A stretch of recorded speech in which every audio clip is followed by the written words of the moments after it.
Hey everybody, it's Coach Jess here with the Philosophy Society. So today, last week, we watched Waking Life. We talked about it briefly, but this week we're going to meticulously go through every dialogue, just because. Well, we'll skip some stuff, but I think it's easier to do this with films because then you can spend time and you don't have to like ruin the cinematic experience, you know? All right, so yeah, so any just like general ideas of the movie. So we're just gonna like read the dialogue together, and then we'll discuss it, and we'll spend more time on those ones that are worth spending time on, right? Some of them might just be like whatever, and then we'll just move on to the next one. So we got 20 scenes here, and so yeah, the film. I think that there's some subtexts or there is an argument embedded in the film. Right, in generalities, like he is basically making the argument that once we die, there's this 6 to 8 minute window of brain activity, which could be like an eternity from the perspective of the dreamer or the conscious being that has died. And he's using the film as a visual example of what dreaming looks like, right? And not only is it a visual demonstration, there's also like existential discussions throughout the film that kind of just discuss what the nature of existence really is, like what it means to live and these different things we have in life, relationships and stuff and whatever else. And in some ways it's supposed to be so the film kind of goes through this demonstration of what dreaming is like from like a cinematic perspective, and then it gives some context philosophically, but there's some things that are used as like facts just of the narration of the film, like how the story of the character, not like the post-structuralist things that I'm kind of bringing up, you know. And so there's some things like, you know, it's well, in the previous movie we watched, he's like, the sad thing is not death, the sad thing is that people don't live at all, you know, when Socrates was talking to Dan. And so I would recommend watching The Peaceful Warrior if you haven't seen it yet. And so we had like 3 weeks we talked about that movie, you know. We spent some time on it. And so I think that's this one's deeper. You think so? Well, there's a lot in this one. Yeah, the previous one had like maybe 4 different themes, right? Like be present. There's nothing to be bored with because nothing is ever ordinary. Things are always different, right? Like know what your identity is and then focus on the process of being who you are, not on the attainment of some specific goal, because you can suffer for not getting the goal. So I think you really like that one with the self-sabotage stuff you talked about last time. Ooh, right? Yeah. And so, yeah, this film is a whole bunch of stuff, right? It's not just like 3 or 4 ideas that we would kind of compact into one segment. And there's some that we'll get to that are fucking awesome. I just love them. Like some of the things that some of these people say, I still, it's like one of the principles I follow in my life. I just like, you know, when the film came out, like what, 20 years ago, something like that, 18 years ago. So have you seen it? This one. Okay, so it's a gem just waiting for you to open up. It's like a present. Waking Life. I'm excited for you. Okay, so yeah, so how do you guys think about what I said there about that as like a? So just because the title is called Waking Life, so I was wondering, if this success, you know, if we being awake, so what our life would look like if we are already awakened. Yeah, I think it goes back to like a Sartrean perspective of existentialism that applies to your conscious awake state and also your dream state. And what they're trying to do is say that like there's an eternity of life to be had while you're sleeping, right? It's kind of like an argument we can draw from this through lucid dreaming, right? Because then you can kind of do the things you want to do and you'll feel good about it, whatever. That's one of the arguments being made here.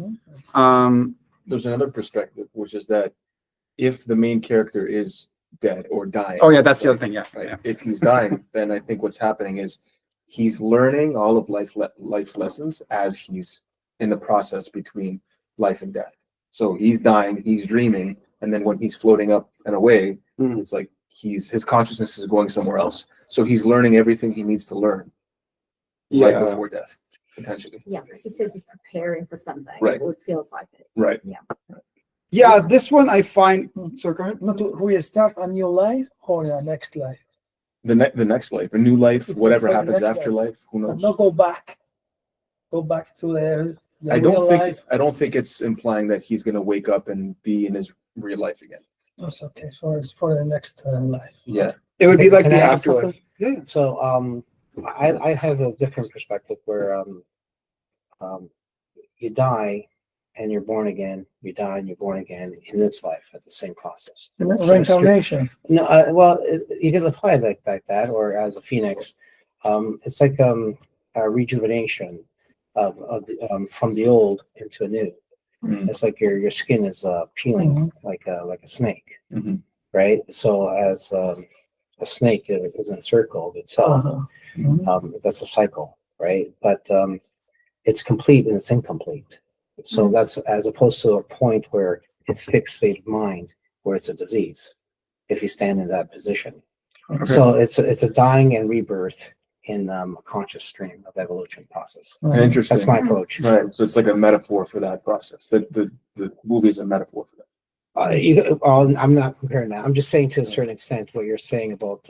I know people have you know, at the end they see their whole life pass through them, right? Right. I'm just looking at if you've never noticed something, some people go through a dry spell or like they're in a rut or something. Mhm. You must have all experienced something like that. Oh yeah. Yeah. Right? And all of a sudden, everything's down, and all of a sudden something comes out of nowhere. Mhm. And you have to really, I look at it as it's like a rebirth of some sort, Mhm. and it gives you like it's an epiphany of some sort, Mhm. right?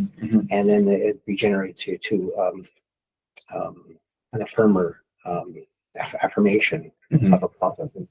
Yeah. And then sometimes, there's light in that darkness, Mhm. and that darkness you learn from that darkness. That's I really see cool. that quote from Rumi. Yeah. Right. Some people look at it that in darkness is something that hurts you. Could actually benefit you. Mhm. Some people avoid because everyone wants a white picket fence and plastic houses, Mhm. everything perfect and pristine. Mhm. Right? Things happen. So the movie's like a transition. It's like Yeah. the movie's describing that transition. That's interesting.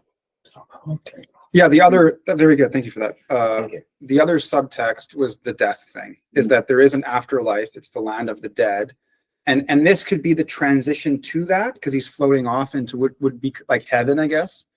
But it doesn't really seem like heaven because he talks about that woman at the end that was dead and she was like not well. It was like It doesn't seem happy either, like the ending. yeah, I think it's just maybe like the living forever part. You could say that's good. Mm. In some ways, like your consciousness is still going, and that's a good thing. Mhm. But it's not like a flowery, rosy, smelly good thing. You know, it's like she was like vomiting up dead person vomit, like you know. So But then on the other side of that, he has that revelation, which is in itself positive because it brings him closer to the truth.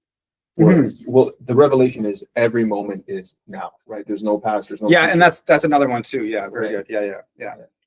Well, but he doesn't say that. That was Linklater saying that, and he was quoting Philip K. Dick, Mhm. right? And so the that which Philip and the story behind that, the Book of Acts, like I just yeah, we could spend some time looking at that reference and seeing how accurate it is, but I'm not truly sure. I'm skeptical of things like that, you know, like magic stuff. I'm just kind of like, maybe nice story, but like we need to see the money, you know, like you have to show me evidence, right? Sure. But that doesn't mean we can't learn from it and understand it. But I think it's to be philosophical is to say this is being used as a story for us to learn from, and this is like actual, like when he talks about the hominid, that guy about halfway through the film, Yeah. the development of the human species, that is factual. Mhm. That's really the way that we've developed in some ways. Okay, so let's just jump in a little bit. That was a good beginning. You love this movie, man. I wrote them. All right. It's in the chat, so you can just like, right? Okay, so the movie begins. Dream is destiny. So, So I'll just summarize some stuff just because we're online here too. So at the beginning of the film, there's two kids and they're playing this one little game. I forget what the game is called, but it's called Frog. The game of Frog. Okay, where you move the thingy around and there's different colors and stuff. And it's like fun. And so the end of it, he says, dream is destiny. Right here. And so that is the first premise we could say of this, what Linklater is trying to communicate. Now, I'm going to apply the philosophical lens, right? So the tools and stuff like that. And so what would it mean? What does it mean to be philosophical? Well, the first thing is to say, is this statement true? Right? That's one thing. And to know that, we have to define our terms. To say, well, what do you mean by dream? Does it mean like goals and daydreams? Does it mean like not being conscious and you're in the state of sleeping? Like REM sleep, for example. And then destiny, like what do we mean by destiny? Like something that God has determined for you, something that you determine for yourself, the alignment of the cosmos. That's just, it's just the way it is. Anybody in that situation would have done the same thing. There's the illusion of free will. And so we don't really know yet. So to be philosophical is to say, I can have my own view of what I think dream and destiny means. And I could say this is true or false based on that, but I want to see what this person has to say, right? And I can make some inference based on what information is given to me from the source, which would be the film. Do you think it's dream is destiny or destiny is dream? Which one is first? Well, this is what it is. It's dream is destiny. That's pretty good, Joel, say how you did that. And then you reversed it. Is that what you're trying to say? Oh, well, yes. Say it again. You saying destiny? Say that again. No, this is which one is the first? I have a destiny, and I have a dream. After my dream, I have a destiny. It's my destiny. It's my dream. Yeah. First was my dream. Yeah. Well, we can massage it and move it around, but to be Socratic in some ways is to take the statement as it is given, right, and then derive meaning from the given statement, and not change it or add things in that weren't there initially, right? We can hypothesize like on the side, but it's good to have a clear understanding of what the statement is, like how the Bible was written, right? And then you can impose a reading of that or an interpretation after the fact. But you want to make sure that there's internal coherence, right? That the things within it make sense. And then you don't want to, you want it to be simple, which means that we don't want to make assumptions. So we want to just go with, those are two principles of the philosophy of science. That's another toolkit. The philosophy of science from Thomas Kuhn, the structure of scientific revolutions. He postulates 5 ways to evaluate scientific theories to determine the strength of the theory, like whether and that goes for beliefs too, right? So predictability is one. Can I make claims about the future and then those claims come true? Falsification, am I able to test the thing? Simplicity, I don't make assumptions. Coherence, and scope. Scope is like how much am I covering, right? So, like for example, astrology is not the best theory because it contradicts all of our information about from cosmology and astronomy. We're like, well, I don't know, like it's maybe, but I don't know, right? Or certain psychological properties, right? We just know that when we study people, the alignment of the stars just doesn't have any predictable results for how they behave, right? And so it's just it's a really crappy tool. It's rusty and it's heavy, like both. You can't really do too much with it. Right? So I was wondering, because you mentioned dreaming here, is there any Freudian or Jung theory behind it? Very good. Thanks you. So that is almost already in there, right? When Linklater is using that term, there is a connotation, like there is some baggage with the term, and Freud and Jung both would be part of that. But again, maybe he doesn't mean that. And so there is a suspicion that there might be some psychoanalysis in there, but until it's proven, we're just going to keep that on the side. So it'll be like our unproven hypothesis. Let's just wait for now. I actually don't think that there's any Freudian stuff in here necessarily. We could talk about archetypes. There's one guy that talks about archetypes in the parking lot. I think he used that word once. I don't remember that word ever being used again though. So I think that it's more going on the lines of like consciousness, control, like the being being able to be in control of its existence, and the alternation between dream and wake state. It's more in that category. But then there's also one critical point here, which is that we're looking at only the text, but we can't forget that a little girl said that phrase. So Okay. we can't separate, Sure, that's good. Yeah, right? Sure. The character from the actual utterance, right? The text itself. yeah. So maybe the little girl, maybe it was from a perspective of a child. Well, that's good. I respect that for sure. That is the drawback of doing this method of teaching. The alternative method is we watch the film and we pause it between each vignette, which just gets cumbersome. It doesn't have a flow to it. So I just, Mhm. well, you can do that though. Right. You can go through movies, and sometimes I'll do that. People will pause it and I'll just have like a discussion. Can you still show some of the image while? or is it We possible? can. I just think I'm this just is going to wondering. take a long That's all time right. as it is. That's right. Yeah. So I think it's better to just like, just go through it. Okay, next chapter. So that's the first one. Sure. Dream is destiny. And so this, you could talk about there's some sense of randomness or probability here, right? Like this is a probabilistic game. It's very small compared to other things, but and so I think that's connected too, right? As a post-structural critique, like being aware of the form of the argument, or analogy. Okay, next chapter. Boom. I have a quick suggestion. Yes. Before you read the script, maybe you want to just set the stage as far as these three characters are speaking. This character is a scientist, this Sure. character is whatever, because then that would help us understand who's saying what. Yeah. So in this scene, this is the boat scene. I would call this the boat scene. Anchors Away, though, is how this guy did it. And so we have the main character coming in, the dreamer, and then there is Linklater in the back seat, the director of the film, and we have the dude, the captain of his boat car, right? Yep.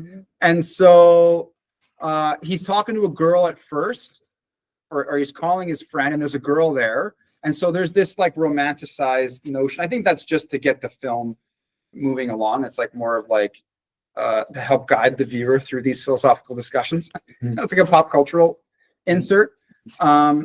And yeah, so he's calling his friend for a ride. His friend doesn't answer the phone. And so he goes outside the airport, and then there is the boat car guy. So we can take turns reading if you guys want. Do you guys want to take turns? We'll get two people maybe, and they can alternate. So who wants to read? I'll read. There you go. I'll read. There you go. You and David. So who am I? Which character am I? I'll be the boat car guy. Yeah. Ahoy there, matey. You in for the long haul? You need a little hitch in your get along, a little lift on down the line. Yeah, actually, I was waiting for a cab or something, but if you want to, All right, don't miss the boat. hey, thanks. Not a problem. Anchors away. Okay, so we can even just pause right there. Don't miss the boat. Mm. Right. So that's and he says this. It's a narrative about life in some ways, and that goes to the what's his name, the Seize the Day guy. Oh, yeah. Seize the day. There's a It's, book about this. actually, Yeah. put like on hold that position. It's very You can see things clearly. Yeah. Seize the day. Yeah. It's like seize the moment or the instant Mhm. of that whatever occurred. So like Seneca defined. Everyone's in the process of hurries. You know, if you could expand on that. Seize the day. Yeah, Seneca said that luck is preparedness when preparedness meets opportunity, right? And so, and this is important for well-being, for yourself, is that if you're not good in yourself, there's a lot of information in your environment. But if you're dealing with things in whatever capacity, you won't be able to be aware of those things and then take an opportunity of them, whatever they might be, right? Whether, it could be a whole bunch of different things, And so don't miss the boat is another way of saying that, right? It's exactly what you said. And in The Peaceful Warrior, the previous film, it's the same theme, right? So I chose these movies because there's an overlapping theme to them. And then there's like other movies like The Just War thing, or like, that about harm, like when is harm appropriate or whatever. That's like it's a subcategory. There's these other movies that I think are more important first because they're directly related to like well-being and how to live a good life. I would argue we can discuss that as like a meta critique, but I'm pretty sure like this specific point is important. Okay, so let's just keep rolling. Can you summarize one more time? So what do you mean by don't miss the boat? So don't miss the boat is like what Seneca was saying in his description of luck. That luck is the combination of being prepared and opportunity. So don't miss the boat is the opportunity part, right? But the preparedness is not captured in what he's saying here, and so we can discuss it, right? It's great because Seneca, as a Roman citizen from the south of Spain, he said, life is short. Life is short, he said, stoicism. So, you should be ready to what's happening and, to answer. Sorry, yeah, that's right. Sorry to interject. David, Oh, sorry. as opposed to, I don't mean to offend or anything like that, quotations, can you relate to anything in your past experience where, that had some profound, essence where you didn't miss the boat, where something occurred to you that was, that actually helped you somehow? That's a very good question. That's how the interrelations of relating something. That's when we start in depth, retrospective quotations that can relate to people. And if we think about And you have the point of what you said, preparedness and of course the opportunity. See, and that's what you're saying. If you can relate to that, is there anything that's what I think it's Achilles is trying to, I believe, I'm sorry, I don't mean to. Okay, man. I'm just, It's good just the way how you said it is very articulate. I'm just saying, I mean, so even myself, I mean, Michael Petit, the provider of this world. But I'm just saying, even myself, sometimes I neglect I do miss the voices. You know what I'm saying? And that's the naivete when you feel quality. You know what I'm saying? It's like you're prepared for something, and all of a sudden something crashes out. Right? And that's why. So You miss the boat and you learn something.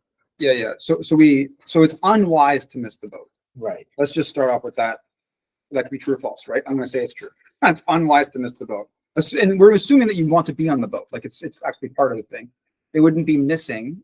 Like there's boats that are going now, but I'm not missing them because I don't want to be there, right? If I wasn't here, I would have missed this event, right? So it has to be connected to your purpose or your goals. And so It's also agree. It depends on your walk of life. Yeah. It varies from individual person. This is different. This is a critical philosophy session. You know what I mean? We're here and we're prepared and we're here on time, and that's the different opportunity that we here together discuss philosophical issues that are pertinent in today and in the past. Sure. And the future too. And the future, exactly. All the time. Exactly. Timeless. So the preparedness part, we've discussed this before. We can just throw Maslow's hierarchy of needs on the table. Like all these ideas are just something to feast on. That's like a big turkey, assuming we're not vegan. But that's a big one. That's useful. We can say that there are some problems with it conceptually, like from a scientific point of view. We can go into that. But I think it's just that idea and direction of a humanistic perspective, taking care of our needs, so that things that are directly in line with our goals, we can take advantage of those opportunities. And then they're not goals anymore. They're like accomplishments. There's like this transition from that which I want to be to being that thing. And then I was that thing. And that's like a becoming process, And so the self-handicapping thing, in some ways, we can talk about those hierarchy of needs, right? How we're making decisions in the moment or environmental factors that are affecting us. And that's the preparedness part. So we'll get into that too. That's why I'm going through the 7 habits, actually. So it's all connected together. So, and then also the feeling good thing. Feeling good is important to be mindful of our thoughts. Dimitri went through that course with us. And know how the way our thinking or our perspective is how it's making us feel, right? So like, in your worst moments, like when you're when the moments like when the ideas of suicide are that's like the breeding ground for them, like those bad fucking feelings, you know, that you're that's doesn't get worse than this. Any worse now I feel is now physical self-harm through not eating or not sleeping. And then you could have like the more extreme versions of that. So when you're in those moments, if even though you feel bad and you may be thinking bad, if you can still distill out a structure of self-care through decisions, then you will get better. Whereas if you take that feeling as a justification to do worse for yourself, then you'll get worse. Right? But if in your worst moments, if you know how to make yourself better, like nothing can destroy you. It just can't. Because it doesn't matter how bad I feel. I always get better. And that's really what you want as an adult. To say that, and not to say that I'm not going to work with other people and cooperate and stuff. We talk about that in 7 Habits. You know? It's just that you recognize an existential responsibility. The fact that I'm conscious and alive, if I can make a decision and do something, I can consciously choose to make my life better, which is different than like just habits and being an idiot. Like, okay, yeah, that happens. No, I agree with you. I mean, I just like if someone maintains their convictions and their dignity, and not pride in the sense of egotistic, and they could have the worst life in the world. I'm just basing it on Oliver Twist. Okay. I'm basing it on Oliver Twist that Okay. Charles Dickens Mhm. about the Jew, the leader of the Panhandlers. Okay. You know what I mean? He stuck to his guns, and they prosecuted him. They gave him one choice: either you convert to Christianity or your hand. And he told the court off. Sure. Yeah. Well, that's a socio-political thing. And we've talked about this, me and David, in a contemporary context. And if there are places in the world where the socio-political context, you know, living a good life is fighting the context. That's it. Right? Like if you're in like there's certain countries where democracy and free speech are not respected, and you'll be imprisoned and beaten, or whatever, you know, like I have a new Iranian friend. People will, like, you know, even Dostoevsky or anything like that, they'll take it because they stick to their guns in their writings and their convictions. Mhm. And that is also, if you Dickens of that is existential to a sense, because the Panhandler, the Jew, even back then, existentialism was ripe at a certain extent to certain people.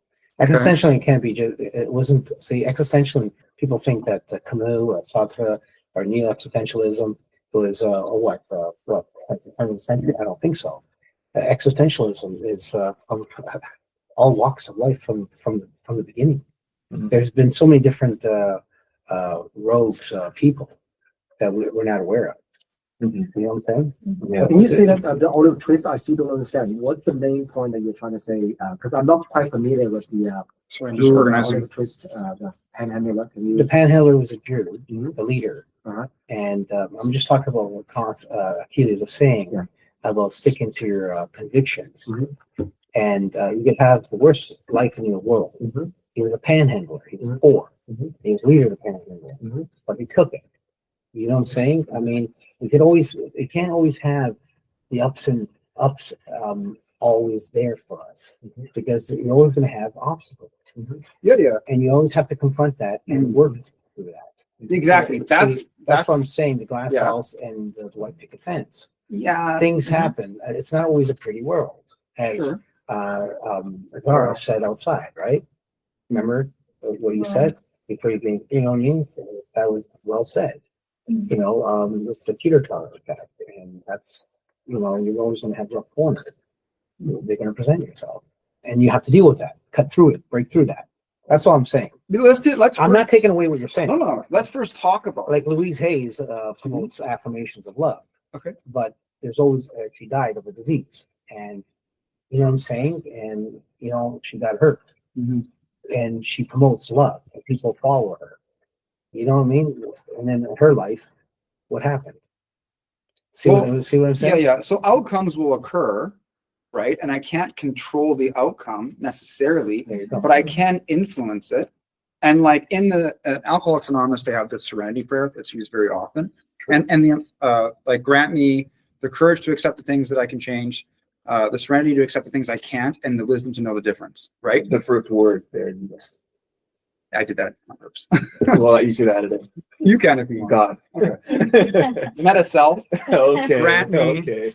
cosmos, grant me. But I think it's not everyone is such as a character yourself, were well educated and critical thinking and well adept in your studies. Sure. So you're very focused. You're very clear-minded. Mhm. You're conscientious. No, I'm not trying to rub the rubber duck nothing here. I'm just Okay. saying not everybody can in myself. You know what I'm saying? I'm just saying not see you have a positive nature and you're gonna break through that. I could see that. You're gonna no matter what. I can sense that. Challenge that, and a lot of people are not like that. But that's why I justify this group, Exactly. right? That's why I think that's why I'm putting effort into creating an institution that is aware of itself as an institution, can have some feedback mechanism to change parts of itself. It's not like rigidly stuck to some sort of dogmatic belief system or practice. Well said. Yeah. Right? I agree with you. And because it's like if you're currently drowning, that's not the time to learn CPR for yourself or for others. And if you're drowning, that's not the time for me to learn CPR, right? I should have already known that stuff, right? That's where emergency training is done in advance to prepare for a situation where serious harm could occur. And so the Philosophy Society is like that kind of. It's not an instant of harm. It's a prolonged, like, it's like just letting the car drive itself. And you're like, maybe it'll go the direction I want it to go. You know, and there's no AI. It's just, you're just driving. Well, very quickly, it's going to go somewhere you don't want it to go based on like, you know, self-interest and social harmony. I agree with you. That's a good, if it's a movement that revolutionizes your direction, I think that's great. It is what you're promoting. Yeah. And it's not a promotion of advertising or manipulation or anything like that. But there are some people who would feel who would adhere to it, and others would see because they're looking at different perspectives. And and That's fine. that's I've heard it all. exactly. See what I'm saying? Yeah. But what you're promoting is very positive. Well, it's to help people that are not disenfranchised, disempowered, and we all go through these cycles in life, right? And even if you're doing well, you'll still get more meaning out of life helping other people. And so all I've done is just kind of like, I was thinking of this like cool thing. I was watching Sam Harris and Jordan Peterson, and I was like, because they had like this auditorium filled, and these people paid money to come there and watch them, right? And I was just thinking of like getting people to adamantly disagree and then making them stay in a room until they come to an agreement. And then you televise it and you have like an announcer, and they would take reflection breaks. But I think that the pressure of like getting hungry and tired and all that stuff, your brain would change a bit and your internal perspective would change, you know? Like, I think that the artificial nature of discussion or debate, like that you can just disengage in your neoliberal capitalistic lifestyle, actually takes away from the psychology of coming to an understanding. Because if you're just like stuck in the forest, like we got to do something, you know, it's like you figure it out because you're gonna die, you know. Maybe I'm wrong, but I think it would be an interesting thing to have like a little experiment to see how it works out as a test to see if do people actually change or have a more enlightened perspective when certain restraints are put in. You know? I like that because it's kind of like a metaphor with different parts of ourselves, Mhm. where sometimes we have like an angry part, a sad part, frustrated part, a greedy part, and we have to relate to that part of ourselves. And if we push it away and if we avoid it, it's always going to be there. It's going to remain unresolved. So it's that is like a metaphor for what's happening with two people, because it's almost like you're two people trying to figure it out with yourself. But if you keep running away, you're never going to feel integrated. You're never going to feel together. Yeah. This is all good. I just like to have a touching, like you know, when you look at the today's world, you know, there's wars, you know, there's little children, you know, people couldn't get along with each other, you know, and you know what we kind of do here, you know, after thousands of years, you know, humans still come to like we thought of the miserable fact, you know, the reality. How you know this is great, you know what you're trying to do, but you feel a little bit helpless, you know, when we're looking at the what happened in today's world? No, I feel like more urgency. I'm like, it just means so much more that there needs to be some structure to guide us socially, individually, and politically. And it can't be on a specific form of content. It has to be a process. Because that way it's not valuing one form of content over the other. It's valuing a mechanism. That's what science is. It's like science as a method or a methodology to approximate our language to reality through like ruling out bias and collecting data in a certain way. That's one conceptual technology that we figured out that's done some stuff. Like, all right, we got penicillin. Okay. That's taken care of, you know? And this new like life prolonging technology with stem cells. This guy's like, I'm unapologetically like fear of dying or whatever. And he's like, I don't care. He's like a molecular biologist. He's like, we're learning to live for thousands of years. And it's like, I let him go. Like, all right. You know? If we didn't have people like that, then we wouldn't be pushing the boundaries. Yeah. And so what was the point? I'm getting excited. I'm losing myself. Seizing the day, I think we could circle back to that. Because those Yeah. expressions are basically, if you take them literally, it's like something is going away and you have to grab it. The boat is moving and you have to Yes. get it. So that's the day is time passing. Yeah. Right. So Another one I think was like sitting on a riverbank. Yeah. And there's like leaves floating by, and you can only like you have to grab it, and you can't get up. So if it goes, it's gone. Like you can try to reach, but you're gonna fall in, right? And so you got to kind of see it before it's coming. And so part of that preparedness is having the mind to like catch it. You know, and the only way you have the mind, if you're healing yourself, you're like, well, I'm like Rambo. I'm currently like sewing my body together because I jumped off a mountain and I landed in a tree. So guys, maybe you gotta do that sometimes, right? You can fucking helicopter, right? But most often, I have to get a shower. Look at you with your boots. Looking awesome. You're like shit. what's wrong with the chair? Oh, and Natalia. Yeah. I think conscious of it. Great conversation. You never know where it's gonna go. Look at three words on the screen. 20 minutes later. Yeah, it's a beauty. How are you? I have to get a classroom soon. It's too big. Okay. Yeah, the seize the day thing. So preparedness, right? Yeah, of course. Okay, so let's just go back to the dialogue. So who wants to do that awesome paragraph? Who is doing the captain? Oh, Constantine. All So I right. continue? All right. Yeah, it's gonna be fun. This is a fun one. So what do you think of my little vessel? She's what we call seaworthy, S-E-E, see with your eyes. I feel like my transport should be an extension of my personality. Voila. And this is like my little window to the world, and every minute it's like a different show. Now, I may not understand it. I may not even necessarily agree with it, but I'll tell you what, I accept it and sort of just glide along. I want to keep things on an even keel, I guess is what I'm saying.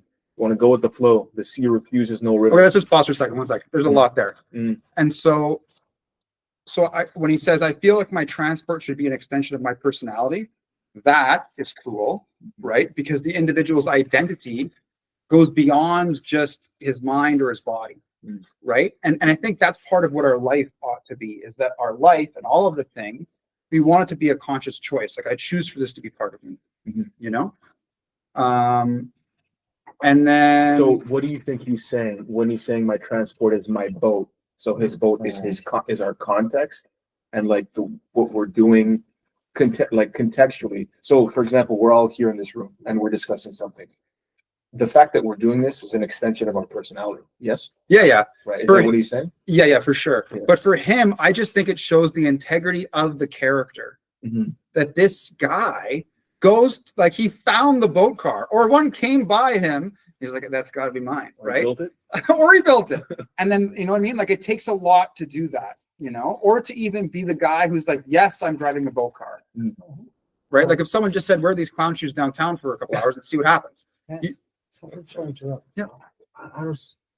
She's what we call seaworthy. I don't know. Yeah, Is the vessel or is it a female? the vessel. A vessel. He is boat car. Yeah. Remember the first scene, the boat car guy? Yeah. And then, so this is another thing that's important. His window to the world, every minute is a different show, right? So that has to do with that change property, right? And then he may not understand it, doesn't agree with it. That's important. but he accepts it. Now, this is the first real dialogue. And like the first one that kind of, you could say that because there's some text, but this is like, there's something being said here, you know? Can I go back to my transport, the extension of my personality? Yep. You mean that like people should be doing what they like, to be passionate about what they're doing, Yes. Yes. so that they can extend their personality to what they do? Yeah, it's doing what you love. So remember in The Peaceful Warrior, when he's like, there's a metal rod in my leg. And he's like, it's not about giving up. It's finding the love in what you do. Okay, so I think we talked about, but this goes back to what about in the society, in the real life, that you just couldn't, the environment that forced you to do something that you don't like. Yeah, yeah. You know, The alien, job stuff. We talked about this before. Karl Marx, said, How does the environment force you to do something? You always have a choice, don't you?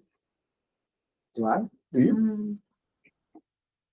Like if that's the thing that the concept that Karl Marx said, when you're in a capitalist society, you as a worker, you for example, you work in a production line, you don't know what's the meaning of producing this goods, you're just making wages, making a living, like so many people do things that they don't like, why is that? But They- do you, they have but a do you choice. think that, yeah, so that's the question. Is like, do you think, have expensive housing, something like that, yeah, but Yeah. just to the power as humans to make a decision, like my decision, whether it's an illusion or not, we don't know if free will is true or not, but I can decide to do this. I can decide to attack somebody in this room. I can decide to leave. I can decide to do something. So I'm not saying that the environment heavily influences somebody to lead towards a specific outcome. That's what they're trying to do. Maybe to enslave people. That's some people's goals. But as a person, do you think it's the right approach to victimize yourself into believing that you can't do anything? Well, I think That was good. That was good. I think that I like the way exactly. you did a good job there. Yeah. So Sartre actually talked about this. And the whole existentialism is talking about. He's even talking about a situation like in the occupied Paris, occupied France. Yeah. Do you still have a free will? So, but later there's a criticism about that. Maybe we're, he's a little bit exaggerating the power of our free will. For example, like if my boss kept me work, I couldn't come to this event, which I'm so passionate about. I'm so glad to hang around with people, similar mind. But I have to do the thing that I don't like. Very boring. I don't know what's the meaning. But if I don't do that, then I probably have trouble finding a food. To argue against that, I would say that people don't understand the power of their free will because, again, we are working in collective union to support these systems, right? Like to say we're enslaved is a collective decision as well. So perhaps in saying our power in free will is not understood, because should we decide to then collectively also, kind of work against these systems, that is a choice, right? So it's kind of like going back to understanding your power, But I think free will is certainly there. We're just conditioned to limit, that narrative. That makes Rosa sense. Parks is a good example of what you're saying, right? She just decided, no, what are you saying? Sit at the back of the bus. Martin Luther King, another example. Even Viktor Frankl, if you remember the book Man's for Meaning, is he decided what meaning he would ascribe to what he was going through. And he refused to degrade himself like other people in the concentration camp. So a lot of people who've gone through very, very difficult times, with the power, if you use this properly, you can make decisions that the collective maybe normally would not make, and they would just kind of follow along. But the point is, the power is there, the seed is there, the potential is there. It's just a matter of using. Risky for what she did. Mhm. She took that chance. She took the chance. And then there was a major backwash, if you will. Mhm. It was. Mhm. She But- took but- this. She took the standstill. She did. But Right. This was a David Fincher. the argument is, first of all, Viktor Frankl is probably less than 1% of the whole population that was contained in the concentration camp. Mhm. So you can see, even that kind of people exist, reality. It's very small percentage of the whole population. There's also a psychiatrist or Yeah, psychoanalyst. it's Yeah, not yeah, that, yeah, it's local not that But it's- easy. I don't think that demeans it. I think It- it's It doesn't demean it, but the other guy, there's an Italian, I mentioned that, that's an Italian, he also talked about his experiences in the concentration camp. Mm. And that description is very opposite of Viktor Frankl said. It's completely, it has the possibility of completely destroy Yeah. identity. Man's search for difference, meaning, yeah. man's search for meaning. Not Viktor Frankl. Frankl, but the other Yeah. guy is called, I forgot. He actually committed suicide like 20 years after he was released from the concentration camp. What I'm saying, it's very harsh. It's not like, I wish I could. I'm not saying it's easy Yeah. for sure. Right. I'm definitely not Yeah. implying that. So it's like, let's just go back to we're not in the concentration camp, but like, let's just say, if I can't do something I like, day after day, then Yes. where's the hope? Let's go back. So again, there is decisions, right? You can choose to do something, just like the previous example of being at war. And you can choose to devote your life to having a better socio-political context, right? And that is a good life, even if you die in the process, right? So we talked about this in the context of the job problem, right, in the economy. And stage one, like one of my roommate people is doing this right now. He works at Tim Hortons. He's from Ireland. He came here recently. So you have a job just to get basic income. And then from there, you plan on your ideal job and you get some experience or education and you work towards that. And the whole time while you're doing those two things from transition 1 to 2, you do an independent entrepreneurial idea that you can break away from being paid by somebody else and you have autonomy. And so it's a process, right? We talk about that, yeah. So like Tim Hortons sucks. I talked about this before. Like I could become a gardener. Yeah. Be better than being a bartender, right? If I'm being a gardener, it's fine. Like just like Chauncey. That's just something, so many people couldn't even find a family doctor these days. That's the immigrants, the crime, just some shooting, at the North York Center 2 days ago, and then all these things, you hear the bad news everywhere. So can I change, the fact that I couldn't find a family doctor? Even how do I manipulate my attitude towards it? If I have a cancer, I couldn't find the right treatment, Yes. I have to wait 7 hours, emergency room. Mhm. I'm talking about reality, I'm really want to know how we should react, if we face that kind of obstacles in life, because that seems to happen more and more, So this goes back to David Burns' stuff, right? The cognitive distortion stuff. So he says that it's a neurological fact that you have to interpret what you perceive before you can feel something from it. It has to have some meaning to you, right? And so so that's why we go through Can you say that. that again? Sorry, I missed it. You have to interpret what you're perceiving or experiencing to derive meaning from it. It's like when a kid gets hurt, and they look at their parent. It's like, am I supposed to cry? They're like, no, you're fine, Mhm. right? Like, okay. They It's don't like cry. the ABC things, right? The Affect behavior cognition. like I interpret it. It depends on my interpretation. Right? Yeah, so that's the Viktor Frankl point. And then Stephen Covey mentions Viktor Frankl in his book. And in the chapter Inside Out, he talks about paradigm shift, right? And so a paradigm shift is you're going from one perspective, but then some evidence is like, Well, Viktor Frankl, in Auschwitz, I can only read logotherapy is the second part of the book. He took a negative and he became pretty much an atheist, I believe.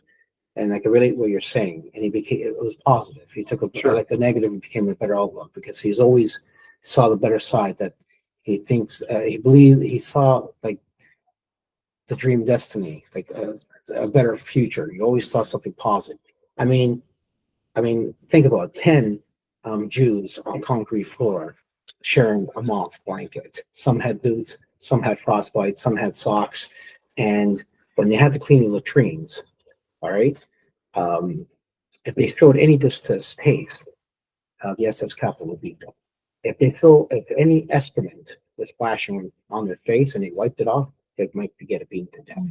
That's 28 pages I could only digest. The logotherapy is what he came up with. He became a psychiatrist, as you said, and that's the second part of the book, Man's Search for Meaning. That's in real reality. You know what I mean? I can relate what you're saying as being positive nature, but it's interesting, Viktor Well, there's wishful thinking, which is not what that is a problem actually. And then there's just having a realistic, empowering or supportive perspective. Which means that it's not distorted. So distorted, for example, is like all or nothing thinking. Either everybody's here or I'm not doing the meeting, right? It's, or like either you do everything I want you to do or we're not going out at all, you know? Just to add to that, you know, Sorry. I remember that now the name of the Italian author, Primo Levi. Primo Levi. He talked about a situation. It's not like just eating. It's like you know, the prisoner actually come from different parts of the country. They don't understand each other's language. So imagine you be put into a group of people that you don't understand the language at all. So it's like everything you're familiar with just totally gone. You don't know when to. Should I brush the teeth? What does that mean? You know, it's like the little things that when you are completely in a surrounded by people who don't understand your language at all, you couldn't communicate.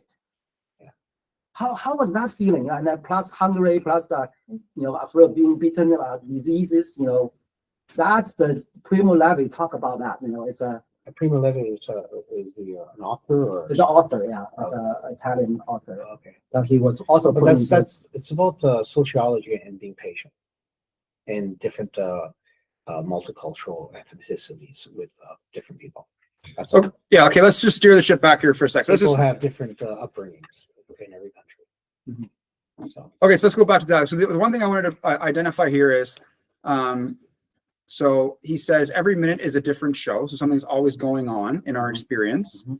I may not understand my experience. I may not agree with it, but I accept it. And then this is the second part. He says, I just sort of glide along. So that's that. I think the first three things I think are important. And I referenced the serenity prayer to that. That's an example of, we use this kind of dialogue in being mentally healthy. But the glide along part, I'm not 100% on that one. There may be situations that necessitate action. You know, you got to press the gas or steer or brake, right? And so if it's out of your control, then you may not be able to do anything, but you can change your perspective, right? How do I look at it and what meaning does it have for me as a person, right? And so, yeah, okay. So he says, he's just trying this. I think this is more of a social thing. Keep things on an even keel. Just like, he's just saying, just be fun with people and don't cause problems. That's kind of what that is. Go with the flow, you know? And then this next part, the sea refuses no river. Can we break that down? Yeah. So I think that the sea refuses no river. So I think that in the stream of consciousness, everything is up for awareness. Some things you may not like them. And I think there is something to be said about steering your life into a sense of well-being, right? But not that I'm just going to passively accept whatever comes my way. You know, like you do have a sense of self-interest. It's important to, but to be mindful, the meta mind,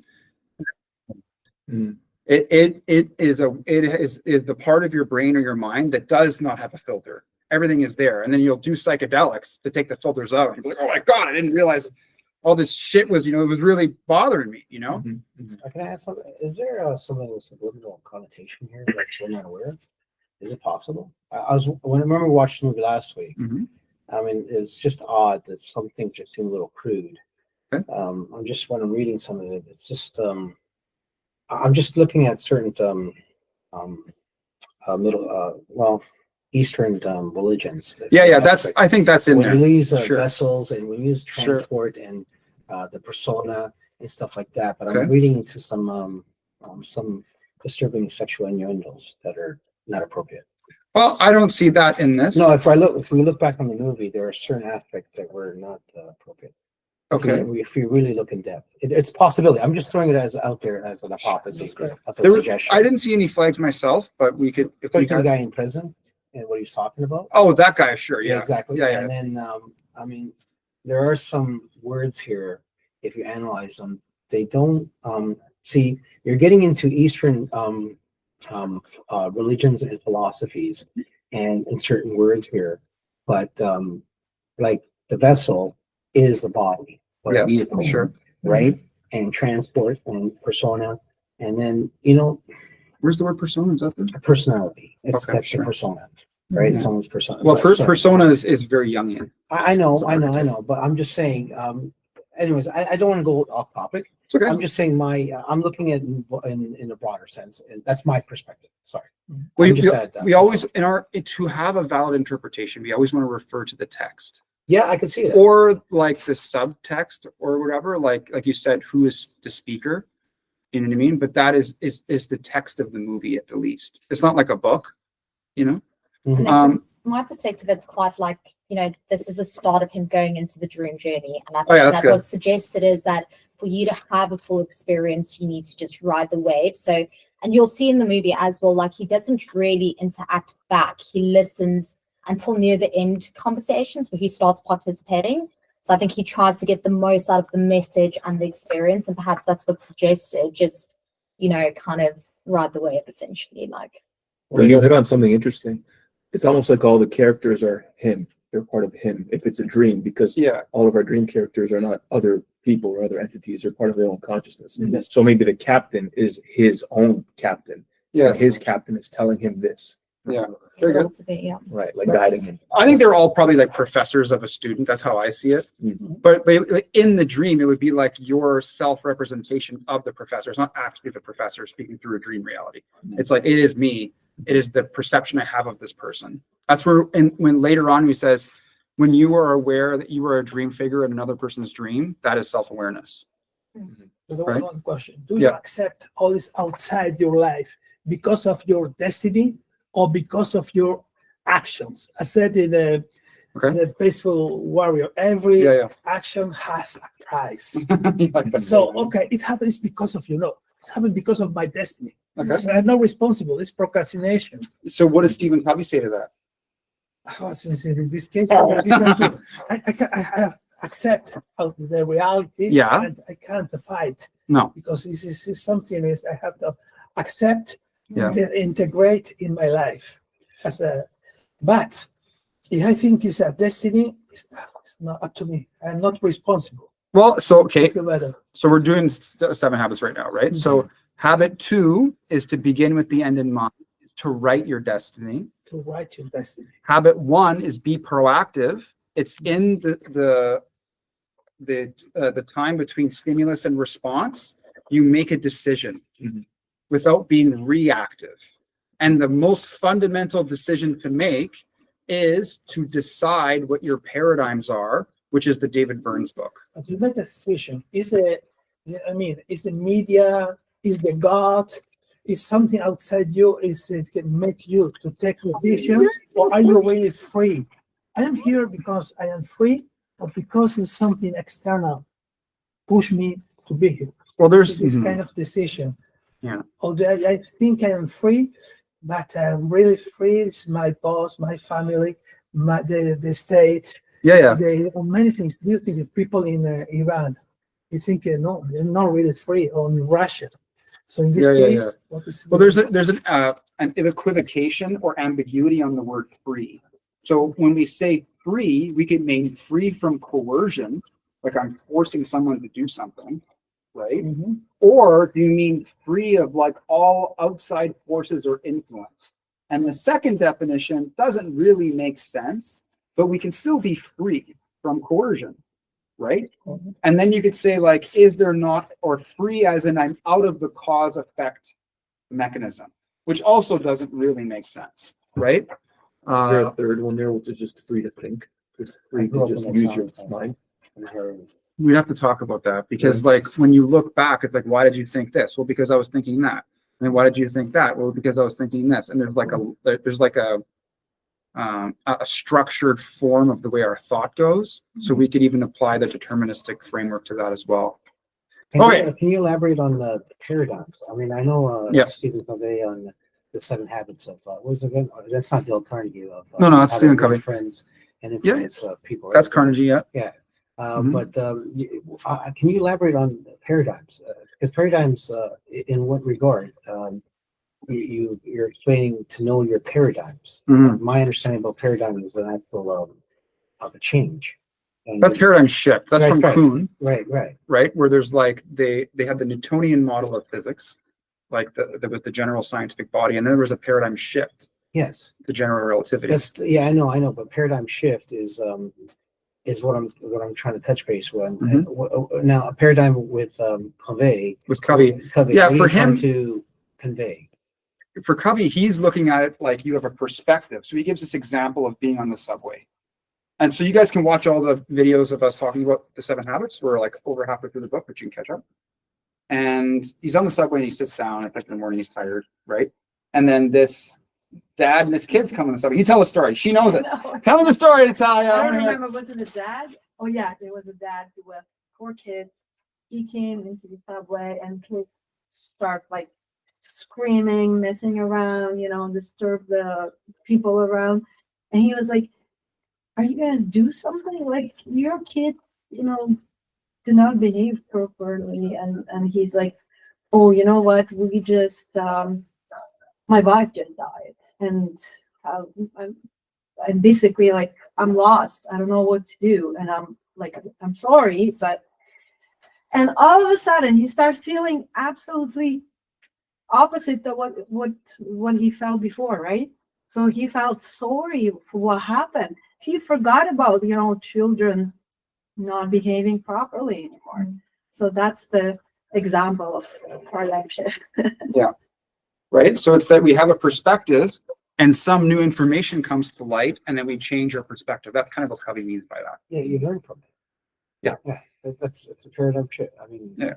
We based on Kuhn, the same thing. Yeah. Paradigm shifts could also be in nature. Okay. If you're in balance with the Tao. I'm just saying, man is integrated with heaven and earth, earth and heaven, and notices the changes and the transitions Okay. and the time that are changing, Sure. right? It's a paradigm shift. And Okay. you move with it, with the transitions. If you don't, you're always stuck somewhere. So, I mean, there's a dynamism of sociology, right? Of course, and where you learn from. But there's also paradigm shifts that you're integrated with Mother Earth. And there's just a broader scope. That's why I'm just approaching. Yeah. I'm not taking away, it's an exclusiveness as exclusive. That's all. So that's what this guy, the boat guy's talking about, right? He's like, the sea refuses no river. We will accept the change of paradigms as through me looking through this window of my experience, new things come to light, right? And so maybe did you want to, so from there on, the idea is to remain, read a little bit, then we'll talk some more. Yeah, the idea is to remain in a state of constant departure while always arriving. Saves on introductions and goodbyes. The ride does not require an explanation, just occupants. Okay, one sec. So that, we got 2 lines in. Yeah. Okay, so the idea is to remain in a constant state of departure while always arriving. So that has to do with this notion of change, right? Is that nothing stays the same. And when we see that principle in the Peaceful Warrior, and to be it's mindfulness, being mindful of the present moment. And we can't, again, one disagreement is you can't always be trapped in the present moment. You'd be like a goldfish, right? You need to plan some stuff. Like I need to know my cars. That is a future thing. If I just completely forgot about that, I realize I'd be not good for me, right? Mhm. So having some sense of the future is valuable. But also the and also the implication of having a boat and a captain presupposes that you have a destination. Otherwise, you would not need a captain, right? Yeah, well, we can talk about that. So there could be a specific goal, Mhm. or it could just be the means itself is a goal intrinsically in itself. And I think that's more what this guy's talking about, right? That life is about experiencing, and just experience in itself ought to be good in itself, which we would say is well-being. The voyage, the journey of life. Yeah, and that again, the Peaceful Warrior goes into that. So okay, so that's the accepting being, and again, Buddhism talks about impermanence, so that is embedded in this as well. Mhm. And the ride does not require an explanation, just occupants. And that goes back to another story within Buddhism about the guy that gets bitten or gets hit by the poison arrow or bitten by the snake, and then trying to determine, spending time wondering where it came from or what kind of poison it is, is not important right now. You just need to get the poison out of you. Yeah. Right? So it's not about, and then again, I disagree with this. However, Socrates in The Peaceful Warrior says, life is a mystery. Don't spend time trying to figure it out. I don't agree with that, but I understand what he's trying to say. Right? He's trying to say, just live your life and be happy. But the Okay. Socrates, the real Socrates, understand that life without examining is not worth living. Yeah, exactly. So That's reflection, yes, we need to reflect. yes. I agree with that 100%. Right? Cool. Which is not a present thing, right? From a consciousness perspective. But one more thing, you think Yeah. it's a time is one variable. You have time and you can replace or you can manipulate this variable. But at the same time, you have some kind of prophets and astrologists, and they can see what is happening in future. Scientists too, right? That's the predictability thing. And so Yes. prophets is on one end of the spectrum of predictability. On the other end of the spectrum is like a mathematician or a physicist In a formula, yes. or an engineer, right? But the prophets he's talking about operate using a different framework, Yes, right? yes. Which, but I'm Can just you saying, elaborate on the scientists and being future. I don't understand how they can predict the future. so In what yes, sense? this On is a the beautiful graph. thing. Yeah. So what we would say is they have some understanding of the nature of the universe. And that understanding of the nature of the universe allows them to put parts of the universe in some orientation to produce some other kind of effect. Sure. And so we've built up With this- knowing the cause. well, that's what an experiment is. An experiment is a form of testing to derive out a cause. Right, and proving a theory has to have experiential prove it. Yeah, Prove it. like yes, theories we test them. That's the falsifiability property. Right. And the quality of the theory is higher. Quality of the theory is higher if it has predictive value. So how about if I tell Einstein he's an idiot because E equals mc squared doesn't make sense? How's that? How do you measure Well, the speed of light? he- No, I'm just saying. His I'm idiocy just is saying, no, I'm independent. just I'm just saying it's a great formula, Sure. okay? But I'm just saying, Sestrit, prove, okay, you can observe light. Einstein's relativity of observation is static, right? It's observation, right? We can observe it.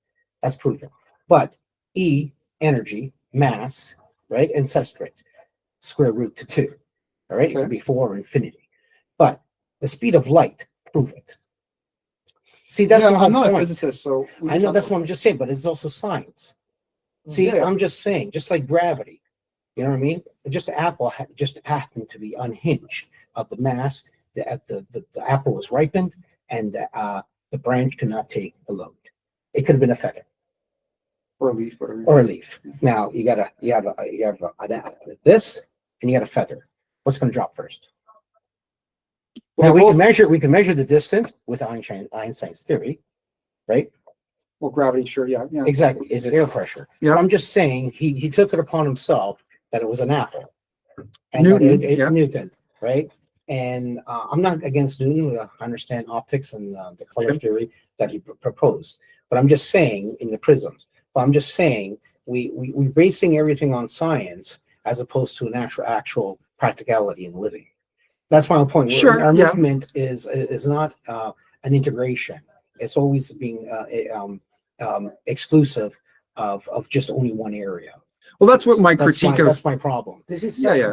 science, but I talk as a Catholic. I don't know if I'm a unique Catholic here, but for example, Jesus predict in some of the years the temple will be totally destroyed, Mhm. and the Fatima Virgin has 3 secrets. 2 was more or less okay, and the other one is supposed to be happen in the next years. Mhm. So how can I say no according to my religion? In what context? In the context of time predictions. It's not science. Yeah, well, It's we a- have to look it's at when the. someone, some God tell you now it's going to happen this and this and this. 3 secrets. So it's dependent on the prediction would be a linguistic statement, Mhm. and certain forms of statement have higher predictive value than others. So for example, astrology or like cold reading with like people that think they can talk to the dead is Mhm. based on the Barnum effect. The planets, Nostradamus. Yeah, the Barnum effect is when you have very vague predictions that can apply to many, many circumstances. Whereas scientifically, what you're looking for is very specific predictions, like the amount of time it takes from light to travel from the mountain to whatever instrument they had, and if it had to go around some sun or whatever, it would take longer. And that was like the theory that Science Einstein. can predict my life Well, in 1 year. yeah, living your life is a different thing than that. We just don't have the tools to do it. It's beyond our technological capabilities. Maybe if there's like a supercomputer AI thing that can put all of these variables together, then we might have a sense. All right, let's get back to the ship here, just because we spent a lot of time. 186,000 miles per hour. Okay. How do you measure it from what light source? That's what I'm just saying. It's just Yeah. a theory that has to be proven. If the sun is static, that's what I'm saying. Like just like this light, we observe it, it's not moving. Is the light? We're actually observing the light. Mhm. That's the other thing that Einstein actually put a pun. It's almost like he's contradicting his ego and MC squared. You know what I mean? Can we observe light? Mhm. You know what I'm saying? He Mhm. actually put it in his relativity of observation. It's kind of interesting. You know what I mean? We'll come back to the I'm philosophy of just saying. science. I'm just It's okay. saying. I had to add that in. Yeah, we'll come back to the philosophy of science more in a bit. Okay, let's just continue with this because we have an hour and a half left today and we want to get through some of this. All right, so the ride does not require an explanation, just documents. That's where you guys come in. It's like you come onto this planet with a crayon box. You may get the 8-pack, you may get the 16-pack, but it's all in what you do with the crayons, the colors that you're given. And don't worry about drawing within the lines or coloring outside the lines. I say color outside the lines. You know what I mean? Color right off the page. Don't box me in. We're in motion to the ocean. We are not landlocked, I tell you that. So where do you want out? Okay, so just one sec before David continues. So I like this point about the crayon box, and that's a very humanizing perspective, and it looks at opportunity, right? And what you can do with what you have. Also, what you have is what's in your control. So I think there's some wisdom in that idea too, right? Okay, so let us continue. So David, That's like in the Forrest Gump movie, Forrest Gump's mom told Forrest Gump, Yeah, "Mine's exactly. like a chocolate box, you never know which taste you'll get." Yes. very good. All right, Dave, you're Yeah. next. Who, me? Am I first? Oh, I don't know. Really? Anywhere's fine. Well, just give me an address or something, okay? The guy sitting next to him in the back speaks up. It's not me. That's not my Is it? character. Oh yeah, I tell you what. You go up 3 more streets, take a right, go 2 more blocks, drop this guy off on the next corner. Where's that? Well, I don't know either, but it's somewhere, and it's going to determine the course of the rest of your life. All ashore that's going ashore.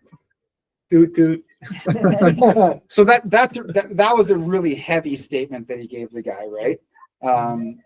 I don't know either, but it's somewhere. It's going to determine the course of the rest of your life.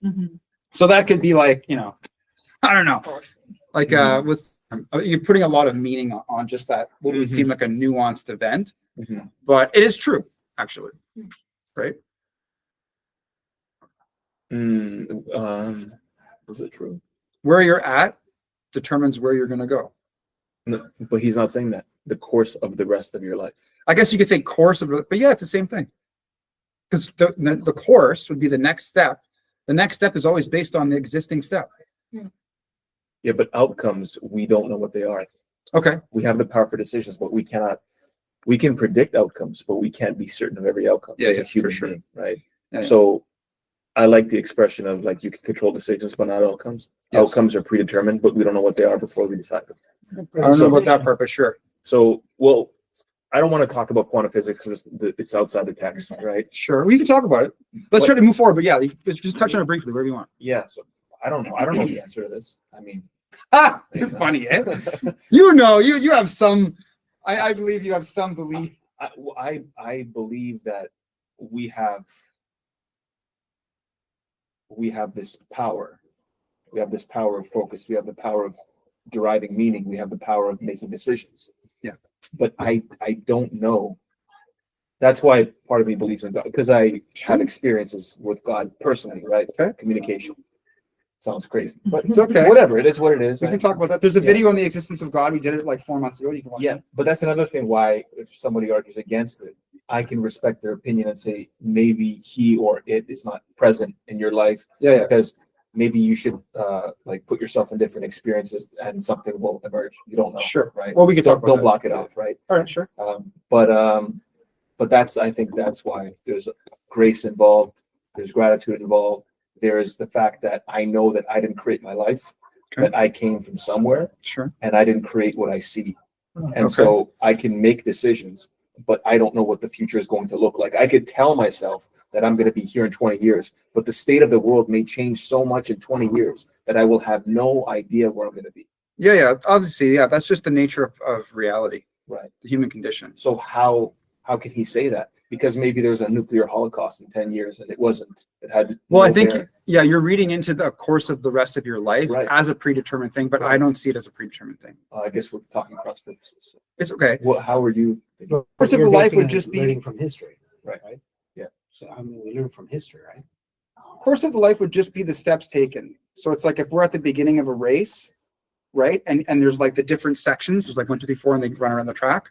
The course is the track. Mhm. Which number you start at will determine how that course goes for you.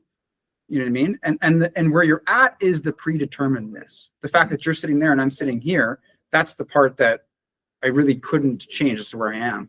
All the things that led up to here is part of that, you know? But doesn't that kind of just challenge you a little bit, contradict what you said earlier about the fact that we have interpretations that we put forth every single moment for whatever happens to us? And so if we have the choice to interpret something as A, B, C, D, E, etc., then it's not determined, because how would you know how you're going to interpret an event that happens tomorrow? Well, okay. So again, like reason, like there's certain conditions of my being that I repeatedly use. And so I know I'll use those same conditions. There could be evidence, right? I just don't know about certain evidence. Like I didn't see that spaceship. Mhm. You know, David saw the spaceship. He was like, bro, I got this cool thing from it. Look at this cool thing. I'm like, oh, wow. If I saw that spaceship, I would interpret different things too, you know? But if David was like, look, it came from space, I'd be like, it's probably not from space. It's probably some Amazon mouse, right? He's just confused. You know what I mean? So the evidence matters, right? The experience, like if you've experienced God, that matters. But I feel that like and then there are conditions of interpretation, which is like saying you're going to be reasonable or you're going to utilize critical thinking. Or those principles of the philosophy of science, 5 principles from Kuhn. So those things help us interpret stuff, like or the laws of thought, right? Like we won't allow contradictory statements. That doesn't make sense, right? So that's one of our practices. That's part of the philosophy society. You learn that in academic philosophy too, but we're just doing it here. That's part of it. It's also environmental input, like a hurricane, or nuclear holocaust, like I said, or something occurs and you're like, oh, well, I have all of these tools, and all of a sudden your arms are blown off, and now you think, Sure. I have all these conditions and I'm so sure of who I am, but now you have no limbs. Hiroshima, same thing. So Yeah, like Vietnam. there's some, like again, your Korean War. self-esteem is different Mhm. than reality. The way I feel about myself and the my state or my mood, that goes back to the David Burns stuff and how we interpret our experience. We want to rule out distorted thinking, like ruling out a logical fallacy. Like I brought up equivocation and ambiguity earlier, right? Those are not going to help us be clear in our understanding of what we're trying to say or think. Yeah, but the March of Martin Luther, I'm just saying, Hughes, I mean, Hmm? we have to learn from history, the dispositions, and we can't always predict something, the future. The future is unpredictable. How can we not, if we always thinking about tomorrow, if we did not live in seizing the day of yesterday and did not live today and not learn from the past? Okay. I mean, I'm just saying. I mean, we always have to look at the dynamics of the broad spectrum of history. We have to learn from history. Sure. Just ask a question though, because to go back to the premise of the movie, and I'm just trying to stay in context of that, but like, essentially recovering as well, the 8 minutes of the death process Sure. and going into like lucid dreaming and some form of control. So perhaps that's all they're kind of speaking about, that what you've got like this certain window that you're about to experience in this, death state, and you've got some control in your lucid dreaming. So where you choose to jump off now, that limited time, this is what you get. I'm just the context of maybe that could potentially be it. I don't know what your thoughts are on that. You're going like with the reflection thing. You're looking at life in general. Just like in the premise of like what the movie is about, actually, like, perhaps if this is the window of, the state that you're in to go through a transition of learning before you, or preparation for the next step of or leading to death. Yeah. Within that window, you have some choices to make, and where you start is essentially going to set the course for what you experience in that stage. You know what I mean? Sorry, Zara. So- Just Constantine and David and Jose are bringing up interrelated information from this that does touch base on life. That Absolutely. goes farther scope than I see a disgusting sexual innuendos here. I saw the movie last week. I'm sorry. I don't see why. I can't believe you don't see that. If you understand anything of Eastern philosophy and Eastern religion, this is perversion. So can you pick out a specific thing that you think? Really? I don't want to go there. Trust me. Well, it's okay. All right, let's go to the next. Let's go to the next vignette. Each word. It's okay. Let's go to the next vignette. Yes, I think Zara, did you want to have a final statement on what you're saying there? You okay? I'm just trying to be literal, yeah. No, you're cool, man. Well, that end part is pretty cool because he picks up a note. Should we talk about that? And it says, "Look to your right." The note tells Yeah, him yeah, to yeah. look somewhere, Yeah. and he gets hit by a car. If he hadn't gone to the street, maybe he wouldn't have got hit. That's we can like there's like movies on the philosophy of time, Mhm. and it has that cause effect thing where you're trying to figure out, was this possible if you did this first or did that first, would this have occurred? You know, Right. we can go into that stuff too. All right, let's go to the next vignette here. Okay, so now we have life lessons, I'm and not the so blonde woman. Just putting that out there. Somebody else. this has a few You're blonde. different ones. Your That's woman. fitting. This has a few different scenes in here, but he put this into one chapter. Okay, so the first one, Professor Robert Solomon, University of Texas at Austin. So this guy's pretty cool. This is the guy that talks about Sartre. So who would like to read this paragraph? Zara was I know. I'm really in a weird angle, so I prefer not to. okay. Who would like to read this one? You volunteer. Dimitri. The reason why I refuse to take existentialism is just another French fashion or historical curiosity. Is that I think it has something very important to offer us for the new century. I'm afraid we're losing the real virtues of living life passionately. The sense of taking responsibility for who you are, the ability to make something of yourself and feeling good about life. Existentialism is often discussed as if it's a philosophy of despair. But I think the truth is just the opposite. Sartre once interviewed said he never really felt a day of despair in his life. One thing that comes out from reading these guys is not a sense of anguish about life so much as a real kind of exuberance of feeling on top of it. It's like your life is yours to create. I've read the postmodernists with some interest, even admiration. But when I read them, I always have this awful, nagging feeling that somebody absolutely essential is getting left out. The more that you talk about a person as a social construction or as a confluence of forces or as fragmented or marginalized, what you do is you open up a whole new world of excuses. When Sartre talks about responsibility, he's not talking about something abstract. He's not talking about the kind of self or soul that theologians would argue about. It's something very concrete. It's you and me talking, making decisions, doing things, and taking the consequences. It might be true that there are 6 billion people in the world and counting. Nevertheless, what you do makes a difference. It makes a difference, first of all, in material terms. Makes a difference to other people, and it sets an example. In short, I think the message here is that we should never simply write ourselves off and see ourselves as a victim of various forces. It's always our decision who we are. Bars. That's a mic drop right there. So that's very Sartrean, right? There's an essay called Existentialism is a Humanism. And we may read that together. We can go through that. It's really about what he's saying here. And so the first point is about responsibility. And that ties right into what Covey is talking about. And in some ways, the Peaceful Warrior, but not so much. It's more the proactive chapter in Covey. When he's criticizing postmodernism or through social construction, or the confluence of forces are being fragmented or marginalized, all of those things take away from a sense of empowerment, is what he's trying to say.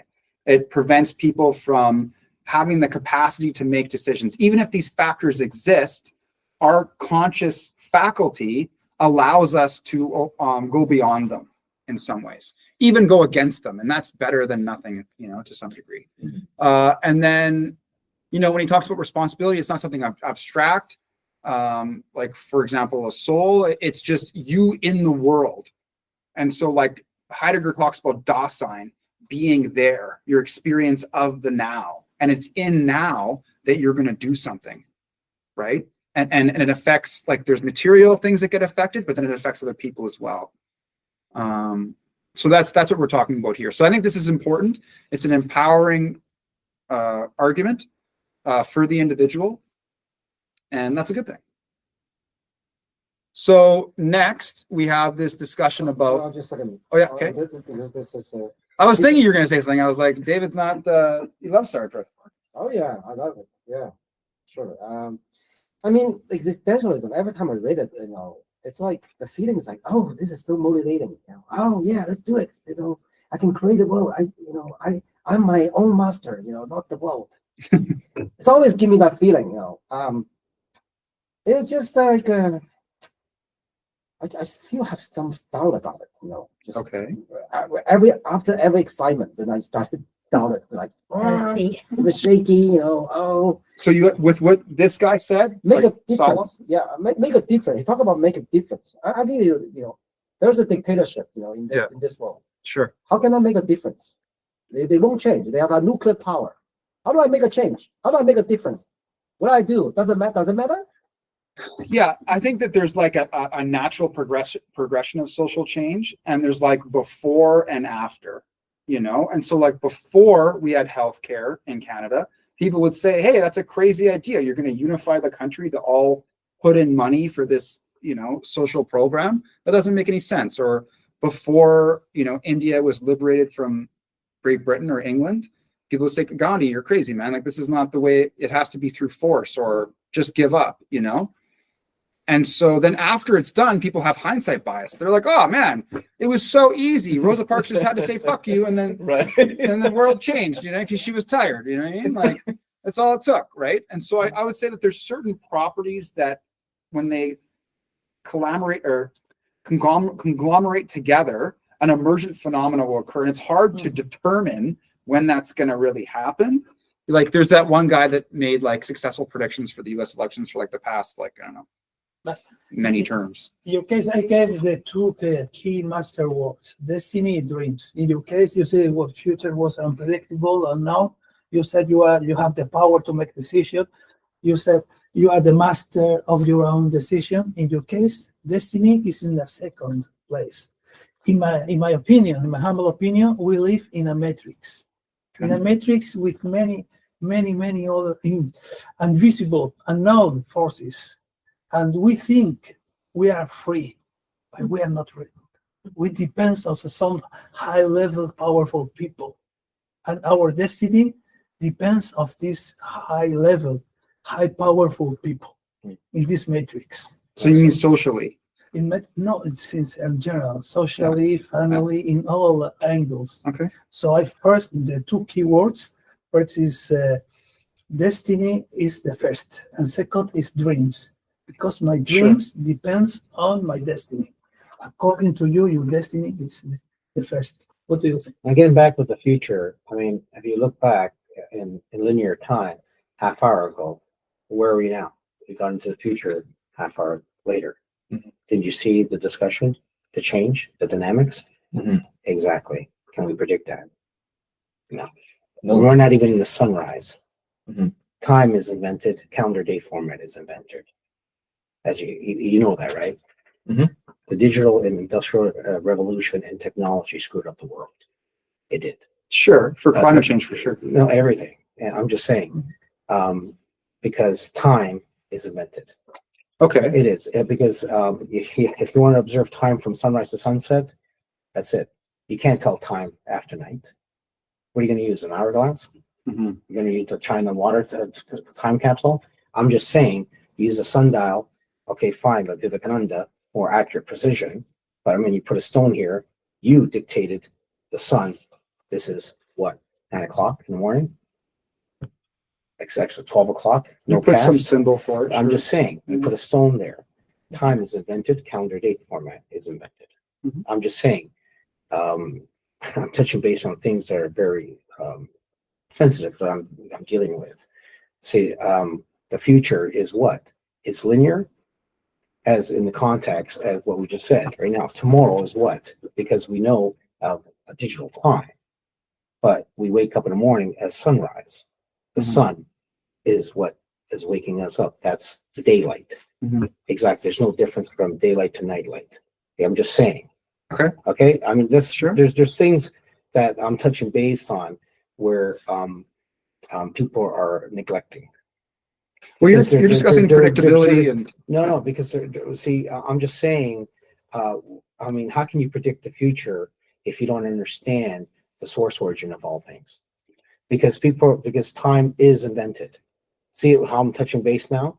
Now we're getting Yeah. to metaphysics of the dynamics of creation Mhm. that we lack the understanding. We are the missing link. If we want to say God is a chauvinist pig, he is in the Bible because he's not dual aspects, male and female. That's all I have to say. well, there's a lot there. We can It's a lack of God. do you want to respond? Just one quick thing, and I think it's more related to Jose, what you were saying, which is that this is what I believe. Because I'm all about practicality. At my first session, which was last week, I just try to find out how can I use what I'm learning. So if I believe, even if it's true, I don't know what's true. I don't know if the God of the Bible is real or some other religion. I don't know. But what I do know is that if I believe something, it'll dictate my behavior. Yes. So I believe the best thing to do is for me to try to be aligned with the truth as much as possible. Again, using the scientific method as close as possible. I have only experiences that would point me to metaphysical or to the hyper real, but I'm not like relying on any kind of text. But I try to make things applicable to my life so that I could be empowered by what I believe, so I can create the type of life I want to create. And to be honest with you, a lot of what I've done and the life that I've created, I'm very happy with it. But I did that intentionally. Because if I believe that there are people controlling me and controlling forces and people trying to manipulate me and my perspectives, then what kind of life, what kind of decisions would I make if I believed the philosophy like that? That's why I Yeah. like the response that this guy on the chat made, Dennis, I Mhm. think. And we were talking about hard decisions versus easy decisions. The best thing to do is to take all your energy now, right, while you're younger, because when you're getting older, what happens? Energy slowly leaves your body, you're getting closer to death. Why not make all the hard decisions now to try to create a better life for you in the future? Because even though I can't predict the future, I can increase the probability, in Dennis's words, that I will create a life that I want to create if I make decisions commensurate with that life. Right? So that's what I believe, is that I don't like to put other things that somehow control me. You create your own destiny. But I You think have there's, dreams and you create the destiny. but I also think there's grace, right? You could call it God, the universe, the cosmos, you can call it whatever you want. I felt that in my life, where I can't explain things. Something occurs, I cannot explain it. I didn't decide it. I should have been dead or should have been something. And something occurred where that didn't happen. Maybe we can explain it scientifically, right? And maybe we could, but I know that I'm not everything. But I'm more than I think I am. Or a lot of people think that they're less than they actually are. And if they actually got in touch with their true power, their true potential, we would see a lot, That's cool, man. Yeah. There's a lot there. I don't want to go into it all at once. Yeah. Let's just keep on going with this thing. But that was good. I'm happy you got that out, right? Yeah. Because we can think about it some more. We don't have to respond to everything right away. Okay, so now we're going to talk about the philosophy of language. This is the screenwriter, I guess, of the film, Kim Krzent. So anyone want to read this section? The blonde woman. No, I can't see. Okay, I'll read it. Creation seems to come out of imperfection. It seems to come out of a striving and a frustration. And this is where I think language came from. I mean, it came from our desire to transcend our isolation and have some sort of connection with one another. And it had to be easy when it was just simple survival, like, blotter. We came up with the sound for that. Or saber-toothed tiger right behind you. We came up with a sound for that. But when it gets really interesting, I think, is when we use the same system of symbols to communicate all the abstract and intangible things that we're experiencing. What is like frustration, or what is anger or love?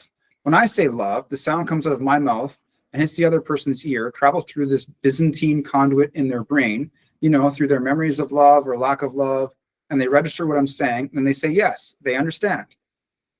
But how do I know they understand? because words are inert. They're just symbols. They're dead, you know? And so much of our experience is intangible. So much of what we experience cannot be expressed. It's unspeakable. And yet, you know, when we communicate with one another, we feel that we've connected and we think that we're understood. I think we have a feeling of almost spiritual communion, and that feeling may be transient, but I think it's what we live for. So there's like three things in that, I would say. There's like how we develop language, right? There's the reason why we had it, the mechanism of its development. Like it started out with simple things like an object, and then there was like a situation that's more complex. And then there's the understanding part, right? Do we really ever understand each other? We do, we think we do, right? But really, what does a word mean? What is the meaning of a word? And she gives out some of the, you know, these are like standard perennial philosophy kind of concepts, you know what I mean? Like love, or one word is good. What does good mean? Another one would be like justice, obviously, like that. And so Wittgenstein, to throw in one of our, like we have the Wizard's Tower of Philosophy. So there is a large tower, think Lord of the Rings, and in each window there's a different philosopher, and they have their own magic spell. And so this is my analogy. And so Wittgenstein talked about the philosophy of language. And he said meaning is derived from use. How we use words will determine their meaning within that context, right? And so that can explain, from one of the properties of philosophy of science, we need to explain something, right? That explains why one word can have multiple meanings. And it's relevant to the context in some ways. One question: how could you explain that? For example, Dale Carnegie, emotional intelligence. We have a reptilian's brain. How could you explain its behavior if you is not it's totally under control? Well, that's like a biological question, right? Like we can observe animals that don't have a prefrontal cortex, like reptiles. Just got frustration, feelings. Yeah. These kind of things is sometimes not up to us. Sure. Yeah, we have an evolved primate-like structure, right? And that I can't really, like AI will have a different origin of how language would develop if it did in their own thing, because they have like RAM. They're like, my RAM sucks. That's like your working memory, you know? Like, okay, right? It's really, I don't really know what that feels like, you know? I don't like if I just start having a seizure. That's like your RAM shot, you know? That's not really what it is, but yeah. And so there is like, that's the human condition, and we're not going to change that, right? Like being thirsty, you know, all animals are going to experience that. And then humans have a language for it, not just an utterance. Like, for example, today I was going into Sobeys after I took Sophia to the lake, right? You guys will learn who these people are. It's my dog. And I was walking in, and there was like a guy with maybe schizophrenia, some developmental issue, you know, and then he was homeless, and he just couldn't even really speak. He was just shaking and had like a thing. And he just made a noise to me, you know, and I have like a certain presence when I'm walking in public, and compared to the other people that were in that area, and he just expected me to understand him, you know. Interesting. And so I just bought him a fucking sandwich. Nice. And gave him the sandwich, you know, because I could just feel him. Yeah. And it was like he was dying. Yeah. In that moment. He didn't have language, couldn't say it. Please do this, please do that. You just had to know. So part of it is that some things, like we said with the reptilian stuff, is there was some sense of instability today. I was kind of riding it out to see where it went, but What was that about? we can talk about it more later. And so I bought him the thing, but there wasn't even language admitted there, right? It was an utterance. And so more complicated forms of language, again, like I think that's where, when we want to understand each other, we can summarize each other, right? And I think it's like, it has to reach a certain threshold, you know? And once it reaches that threshold, usually you'll say, yeah, that's what I mean. You know, you have enough of the properties that I was trying to convey that I believe you understand my perspective. And a similar thing is when we use an analogy, right? An analogy is, there is some overlap with these examples, whether it's real life or it's like fiction, whatever it really is. And those properties are the same, but they're completely different things, really, right? And so the analogy makes sense because there's something within the story or the example that is a similarity, right? And there could be a fallacy of like an incorrect analogy when it just doesn't overlap correctly, Mhm. right? Mhm. So that's the philosophy of language section. So I got this maybe maybe a little not sure it's a good question, but anyway. So it seems like people you know they have the capability of being connected. Like he used the example of love. So my question is if we got connected, seems pretty well, how come people still like hate each other, even go to war against each other, kill, if we all understand love, we should be very, resonate with each other, why, Yeah. why is that? Why Yeah. there's so much, it seems people still couldn't understand each other. Mhm. That's a great example to show that there is something. We have such a powerful tool as language, as you say here. Yeah. We're using the same language, same word. I say love, you immediately understand what I'm talking about. You can feel it. But why we have so many hated couples, families, Yeah. the nations, Or just child abuse. That's like a really easy example. exactly. Child experiences. I think that's part of the human condition again, is that language, there are two areas of the brain, like Broca's area and Verknen's area, that are used in the production and the understanding of speech. And so, it's important for us to practice language. And there's evidence to show that like kids that don't have exposure to adults that are communicating, they become feral. Their development of language becomes limited and they can't express complicated ideas, Mhm. right? And so exposure to language and learning how to regulate our emotions and be mindful of how we feel is important. And that's part of the reason why this is, I think, a good practice, Mhm. right? He seemed triggered today. But also I would say Yeah. like just to speak on that kind of, which ties into what you were saying, and what just happened, which is that how long have we been around in our current form? 200,000 years, and hominids have been around for about 1 million years. So we've had this brain before the prefrontal cortex 10 times as long Yeah. as we've had the prefrontal cortex, which allows us to regulate our emotions, have self-control, communicate in language. So it's not surprising, when things happen that are emotional triggers, because we can't explain them. Even your story with the homeless guy, he said something, you felt it. You didn't necessarily think about it, but you just felt some kind of communication, which was not necessarily language, but it was like maybe a feeling, a projection. a feeling, right?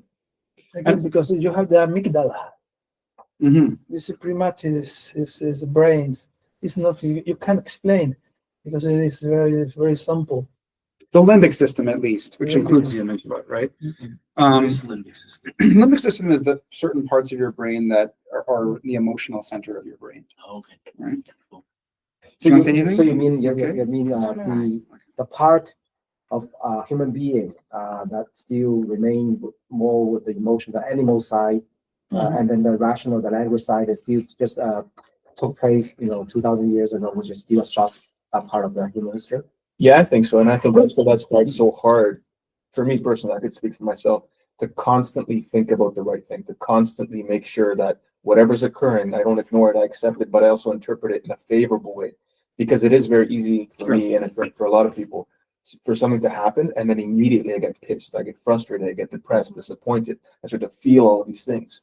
But all those feelings come from, I don't know, maybe conditioning partially, maybe how my brain is wired. So I have to expend a lot of effort from here to try to make something work. And the more I do that, the more I build new connections, and the more likely it is that that's going to occur in the future.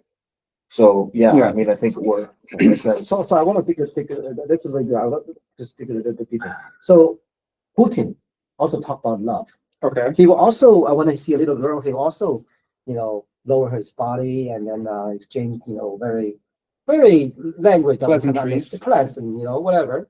So, he's also using language, Mm-hmm. and Hitler also used language, Mm-hmm. right? And then I saw a movie, the Nazi officer before they start massacre the Jews. They listen to music of Bach, Mhm. right?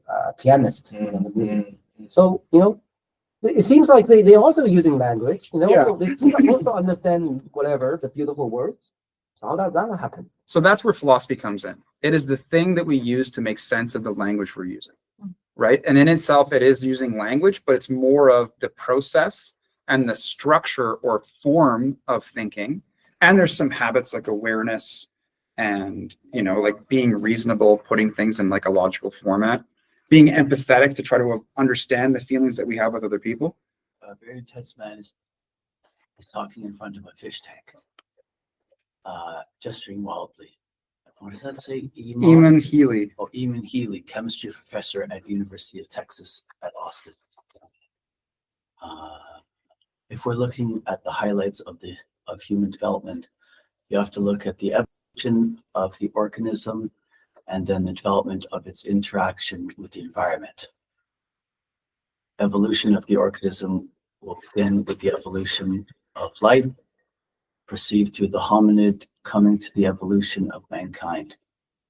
Neanderthal and Cro-Magnon man. Now, interestingly, what you're looking at here are three strings: biological, anthropological development of the cities, and cultural, which is human expression. Now what you've seen here is the evolution of populations, not so much the evolution of individuals. And in addition, if you look at the time scales that are involved here, 2 billion years for life, 6 million years for the hominid, 100,000 years for mankind as we know it, you're beginning to see the telescopic nature of the evolutionary paradigm. And then when you get to the agricultural, when you get to scientific revolution and industrial revolution, you're looking at 10,000 years, 400, 150 years. You're seeing a further telescoping of this evolutionary time. What this means is that as we go through the new evolution, it's going to telescope to the point where we should be able to see it manifest itself within our lifetime, within this generation. The new evolution stems from information, and it stems from two types of information. So the assumption of evolution is actually real first in this thing. So we're just going to accept that for now. I believe in evolution, digital and analog. The digital is artificial intelligence. The analog results from the molecular biology, the cloning of the organism. If you knit the two together with neurobiology, before on the old evolutionary paradigm, one would die and the other would grow and dominate. But under the new paradigm, there would exist a mutually supportive, non-competitive grouping. Okay, independent from the external. So what are you talking about here? Yeah, what are you talking about? Right? Like that sounds awesome, but what is it? Right? So psychologists would criticize him with something called psychobabble, making something look scientific with really like complicated words, but there's actually nothing, it's not tied to anything and it's not internally coherent. What is So- telescoping? Telescoping means that you can zoom in and out, and there are different layers to the degree of zooming that you have. And so I believe that he's saying that all of the internet and information on there will be fused with our biological consciousness, right? Which is like Elon Musk's Neuralink, which is crazy because this guy's talking about this 20 years ago, right? And so This evolution is also related of our cortex, neocortex, Yeah. with many evolution, thousands of years. yeah, but it's just that the two types of information, the digital and analog. So digital is artificial intelligence. This is how he's defining it. And analog is molecular biology. So you could talk about information from a genetic position that as organisms reproduce, their genes are changing, right? And then you could talk about the information that they've learned. Like I can memorize like numbers like A14, A15, right? It's in the environment, but now it's like in my mind and I'm regurgitating it, So there's that. But from what he's saying here, it's like computers and biology because he uses artificial. That's what he means by digital here. And then when he says under the old paradigm, one would die, the other would grow and dominate. So that's like standard evolution. And this one, he's saying they would exist in a mutually supportive, non-competitive grouping, independent from the external. Wait a minute here. Like, what are you doing there, bud? That's, again, awesome. That's great. But how did we get there? You can't just teleport and make it reasonable. So a mutually supportive, non-competitive grouping. So that means that he says knit the two together with neurobiology. Okay. So he's saying that instead, like if you integrate with AI, then it would necessarily mean that you're mutually supportive and non-competitive.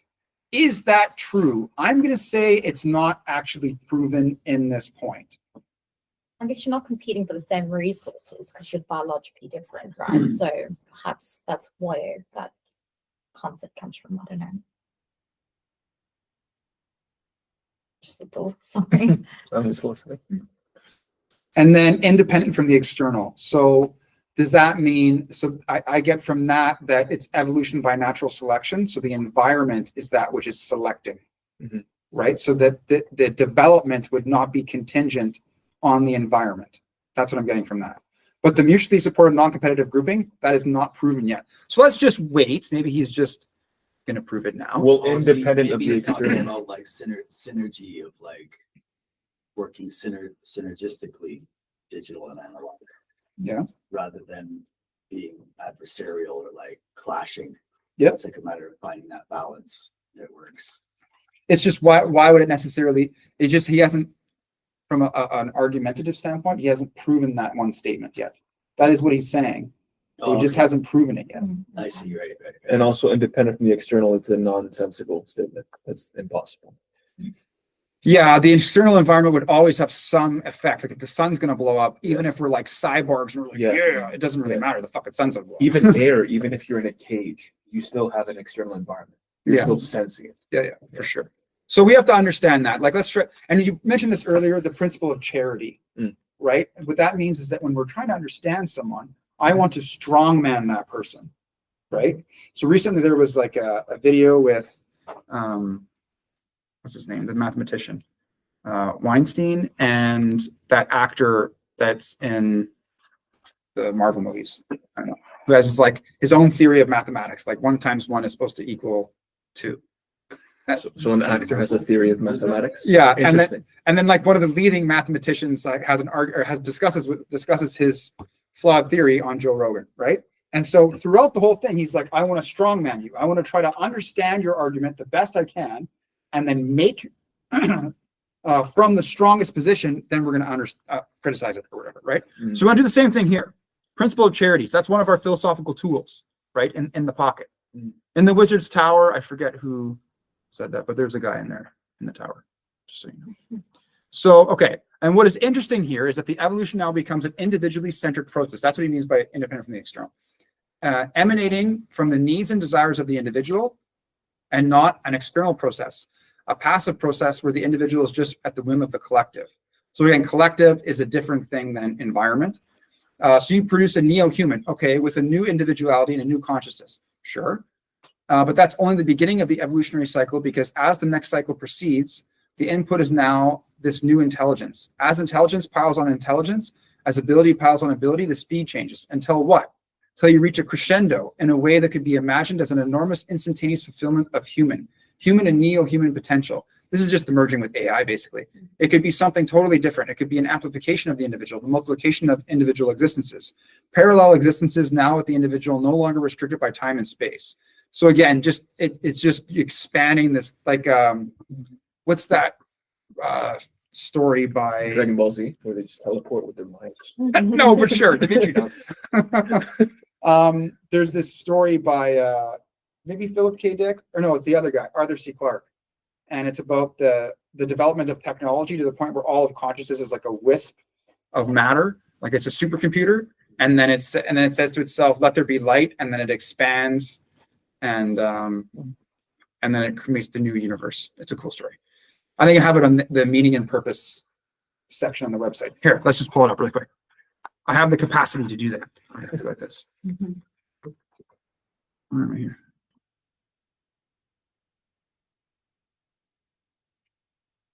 You guys are gonna love this movie if you haven't seen it. It's so cool. They do it with rotoscoping, so it's really cool animations. Oh, nice. Yeah, very, very cool. Visually, very interesting. Kind of looks like the cartoon comedy Archie. Archie? Archie, yeah. Oh, that's from back in the day, right? Not the comic one, no, it's like a newer one. It's Oh, like okay. some undercover agent. Okay. It looks very similar in the way it is. Probably It's cool to read this thing really quick. Just give me a minute. I'm just going to the book on the website.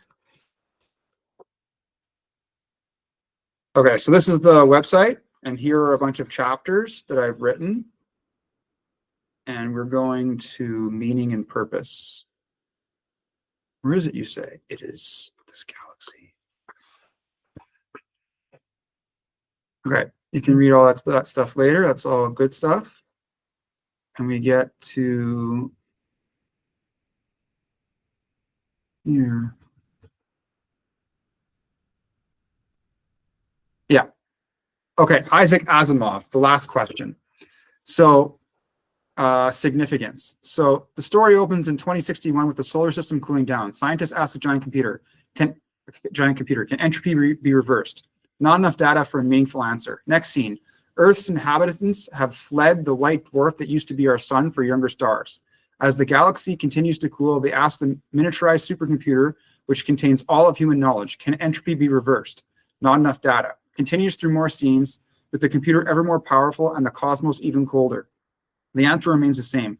Ultimately, trillions of years pass, and all of life and warps of the universe have fled. All knowledge is compacted into a wisp of matter in the near absolute zero of hyperspace. The wisp asks itself, can entropy be reversed? Let there be light. It responds, and there was light. So, obviously, that's awesome. I know that there's the theological upsetness, but I just wanted to show us. No, there's not an upsetness. I just made that noise so you would respond. It's okay. I took the bait. You took You're the allowed to bait. do that. Dimitri loves that. So basically, that's when we say that the parallel existences within the individual are not restricted to time and space. In the Asimov story, that it's created time and space, basically, right? And so, and the manifestations of this neo-human type evolution, manifestations could be dramatically counterintuitive. That's the interesting part. The old evolution is cold, it's sterile, it's efficient, and it's manifestations of those social adaptations. We're talking about parasitism, dominance, morality, war, predation. Those will be subject to de-emphasis. So again, that's not entirely proven here yet. That goes back up to this mutually supportive, non-competitive grouping. Yes, this is an example of a true conclusion. You're like, I wish this is great, but the argument, you're like, you're missing at least one premise here. Right? You need to say when systems integrate, they are harmonious, for example. Therefore, they're non-competitive. Therefore, they're mutually supportive. But he doesn't have that premise in there, right? So, but we like his conclusion anyway. So we'll just throw it on the shelf. No, this is the chemist in the movie. You can watch it again later. Yeah. You'll see. He's one of the coolest guys. Subject to de-evolution. The new evolutionary paradigm will give us the human traits of truth, loyalty, justice, freedom. Sure, great, but we need to tie that down. These will be manifestations of the new evolution, and this would be hope to see. That would be nice. Yes, I agree with you. It would be nice. You missed love, which is the most important component. All right, next chapter. All right, chapter 4, alienation. So this is the scene with the guy that lights himself on fire. Does anybody want to read, or shall I read it? Go for it. Okay, so yeah, and so this guy says, a self-destructive man feels completely alienated, utterly alone. He's an outsider to the human community. He thinks to himself, I must be insane. When he fails to realize that society has, just as he does, a vested interest in considerable losses and catastrophes. These wars, famines, floods, and quakes meet well-defined needs. Man wants chaos. In fact, he's got to have it.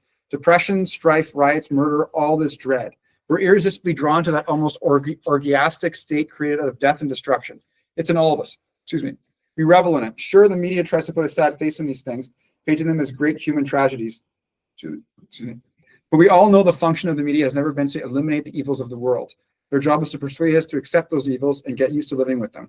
The powers that be want us to be passive observers. Then they haven't got any other options outside the occasional purely symbolic participatory act of voting. You want the puppet on the right or the puppet on the left. I feel this time has come for me to project my own inadequacies and dissatisfactions into the socio-political and scientific schemes. Let my own lack of a voice be heard. And then he lights himself on fire. I don't understand this part. What's the main point? So he's basically just saying that, like Jose was talking about earlier, there are within a socio-political context, there are social and political forces that are using us like rats in a cage, basically, right? It's like an Orwellian kind of a thing. And this person is not a nihilist, because he believes in things, right, and has values. He's more just like a philosophical antisocial. He's against society, right? And in a way that it's self-destructive. It's not, I guess it's not fully antisocial. It's more just like, but you could argue that there's some antisocialness in lighting yourself on fire, Yeah, I was gonna say, yeah. right? Yeah.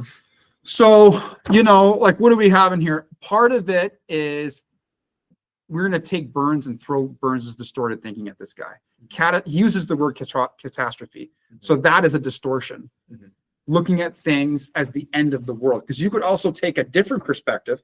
Steven Pinker wrote this book called The History of Violence. He said things have never been this good. Per capita, we're actually doing great. There are wars and stuff like that going on, but we're making significant advancements ethically and morally, and the reduction of harm and suffering to, sentient beings and stuff. So again, the self-destructive man, what is that? That is an identity. That is something that a paradigm the person has of themselves. If that is true, then these other things follow. And then you would set yourself on fire. That would make sense. But he also has massive self-awareness with the last sentence. I feel the time has come to project my own inadequacies and dissatisfaction. So he admits that they're his own projections, right? So Sure. he feels a certain way. He forms these conclusions based off of what he's feeling, and he can't come to terms with that because maybe that's now who he's become. And in some ways, you've brought this up, David, right? Like, if there is this dictatorship, and you've kind of touched on this too, like, what are we to do about it, right? And imploding is not going to help. You're just saying, you got all these rats on the wheel. I'm going to fuck up your whole wheel game and take one of the rats out. Well, the wheel's still turning, right? And so, again, I think his criticism of our current state of democracy is there's something to be said about that, sure. But I'm not even being political necessarily with the Philosophy Society, right? I'm just saying that the process and the value of being philosophical will be good. Now, there is some problems with that, like Socrates created like the 30 tyrants, these people that just went, I guess, crazy with power and then created all this destruction in and around Greece. So we want to avoid that. That's why the Philosophy Society is based on being pro-social. Were those Right. leaders, 30 guys? 30 tyrants. I don't know. We can, yeah. I just know that he did that, which is bad. We don't want that to what be. happened? I wasn't aware of it. Through the philosophical process that Socrates was kind of engaged in, Yeah. there was 30 individuals with power became tyrants and just used their powers of philosophy to manipulate people and destroy stuff. So that's bad. We don't want that, right? We want philosophy to be to not be value neutral. I'm going to argue against that. There is values. Reason is a means to an end to not suffer. I learned to think so I can have a better life. It's not just like a pure process that exists independent of anything. Well, Yeah, it doesn't make sense to be getting so upset about the speed of light.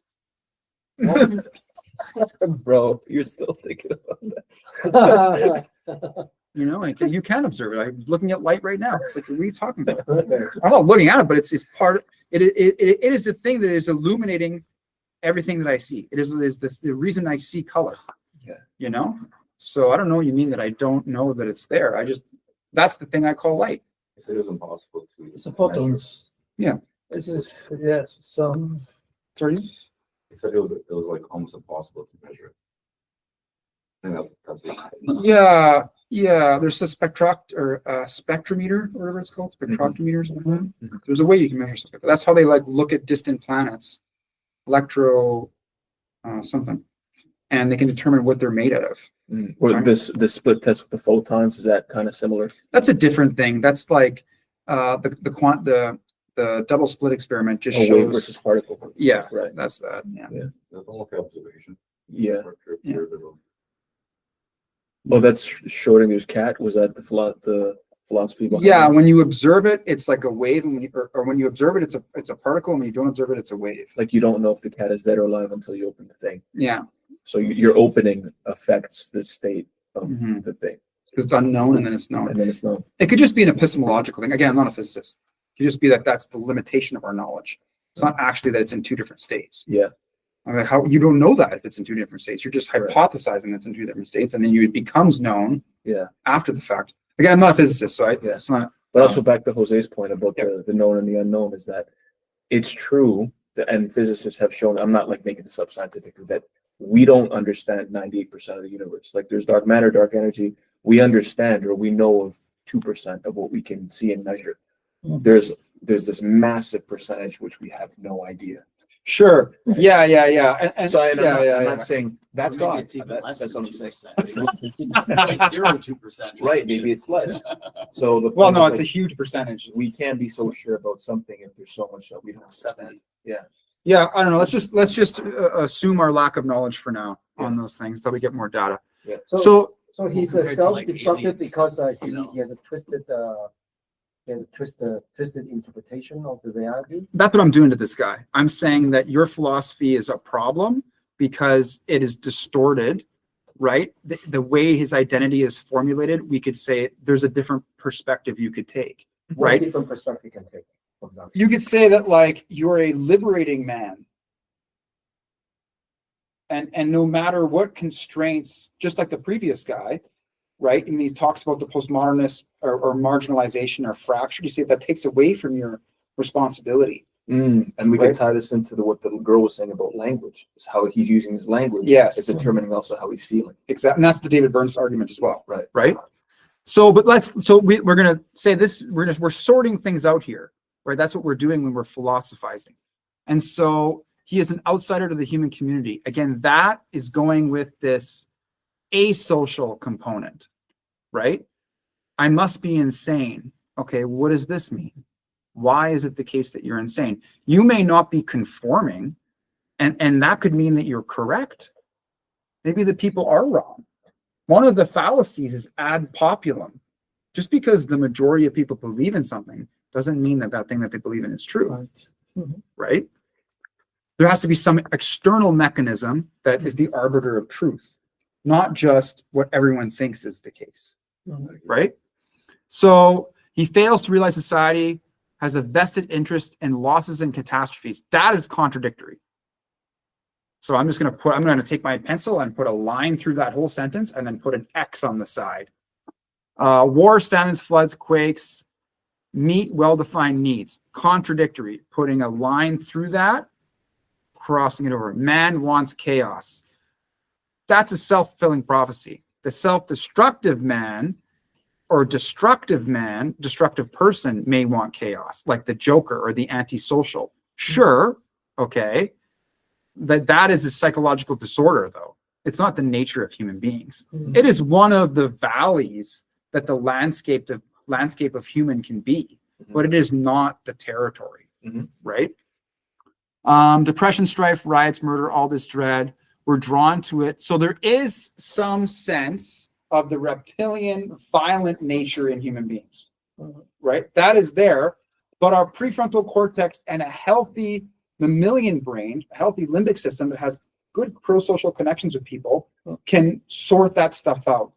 Like Freud would talk about the thanatos, the destruction drive or the death drive, can be regulated by a healthy superego, right? And a healthy ego, that negative part of the id, you know what I mean? And so, not that I'm a Freudian, but I'm just throwing that out there because it's easy to understand. Freudian seems a little bit pessimistic in his civilization and Discontent? yeah. So you think it sounds like he's pretty optimistic. I'm just using that as a way that we can understand this guy. So yeah, the media. So there's something about the media. Yeah, there's a bias within the media. We can talk about that.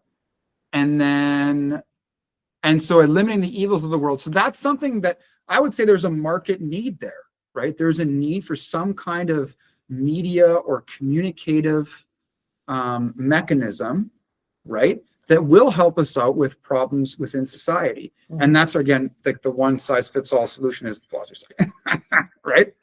And Just a second. So like this is that people are talking about, we are all tied up with this TikTok and Instagram, whatever, this digital big data kind of controlling us, pushing things, This is what the media looks like these days, You think we can still have a chance to liberate it from it?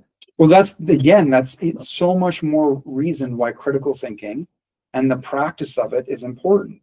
So that when I'm going to have like this armor. You need to think of the mind like an exposed plant, and you're going to put armor around it so it doesn't get destroyed by UV rays or bugs or some shit, right? And that is advertising and just the human nature, really, at the end of the day. Like, there's a chapter on the website. I have like 150 biases that are just errors in processing. Without even thinking about it, it kind of happens, right? And so critical thinking is the practice, like exercise. You don't just get in good shape by just doing nothing, right? Exercise, I think, to define that term, is to put strain in such a way that there is some damage, and then the repairing of that damage makes it stronger after the fact. Sure. And so even though that was uncomfortable, maybe that will be an opportunity for growth. And he also made that same point as far as like Dark Night of the Soul or that transition. Okay. Pain is required in order for us to grow from it. Yeah. Right? For sure. I'm sure they have all the information about that with in the cloud. They know exactly how you are, your emails, your video, and they can send you the information to manipulate your thoughts. No, it's totally true. And Yeah, marketing I think does. all their- the information I think is- their algorithms are more like showing you more of what you like. I'll say stuff on the phone to somebody, like certain words, and then those words will come up in my YouTube feed.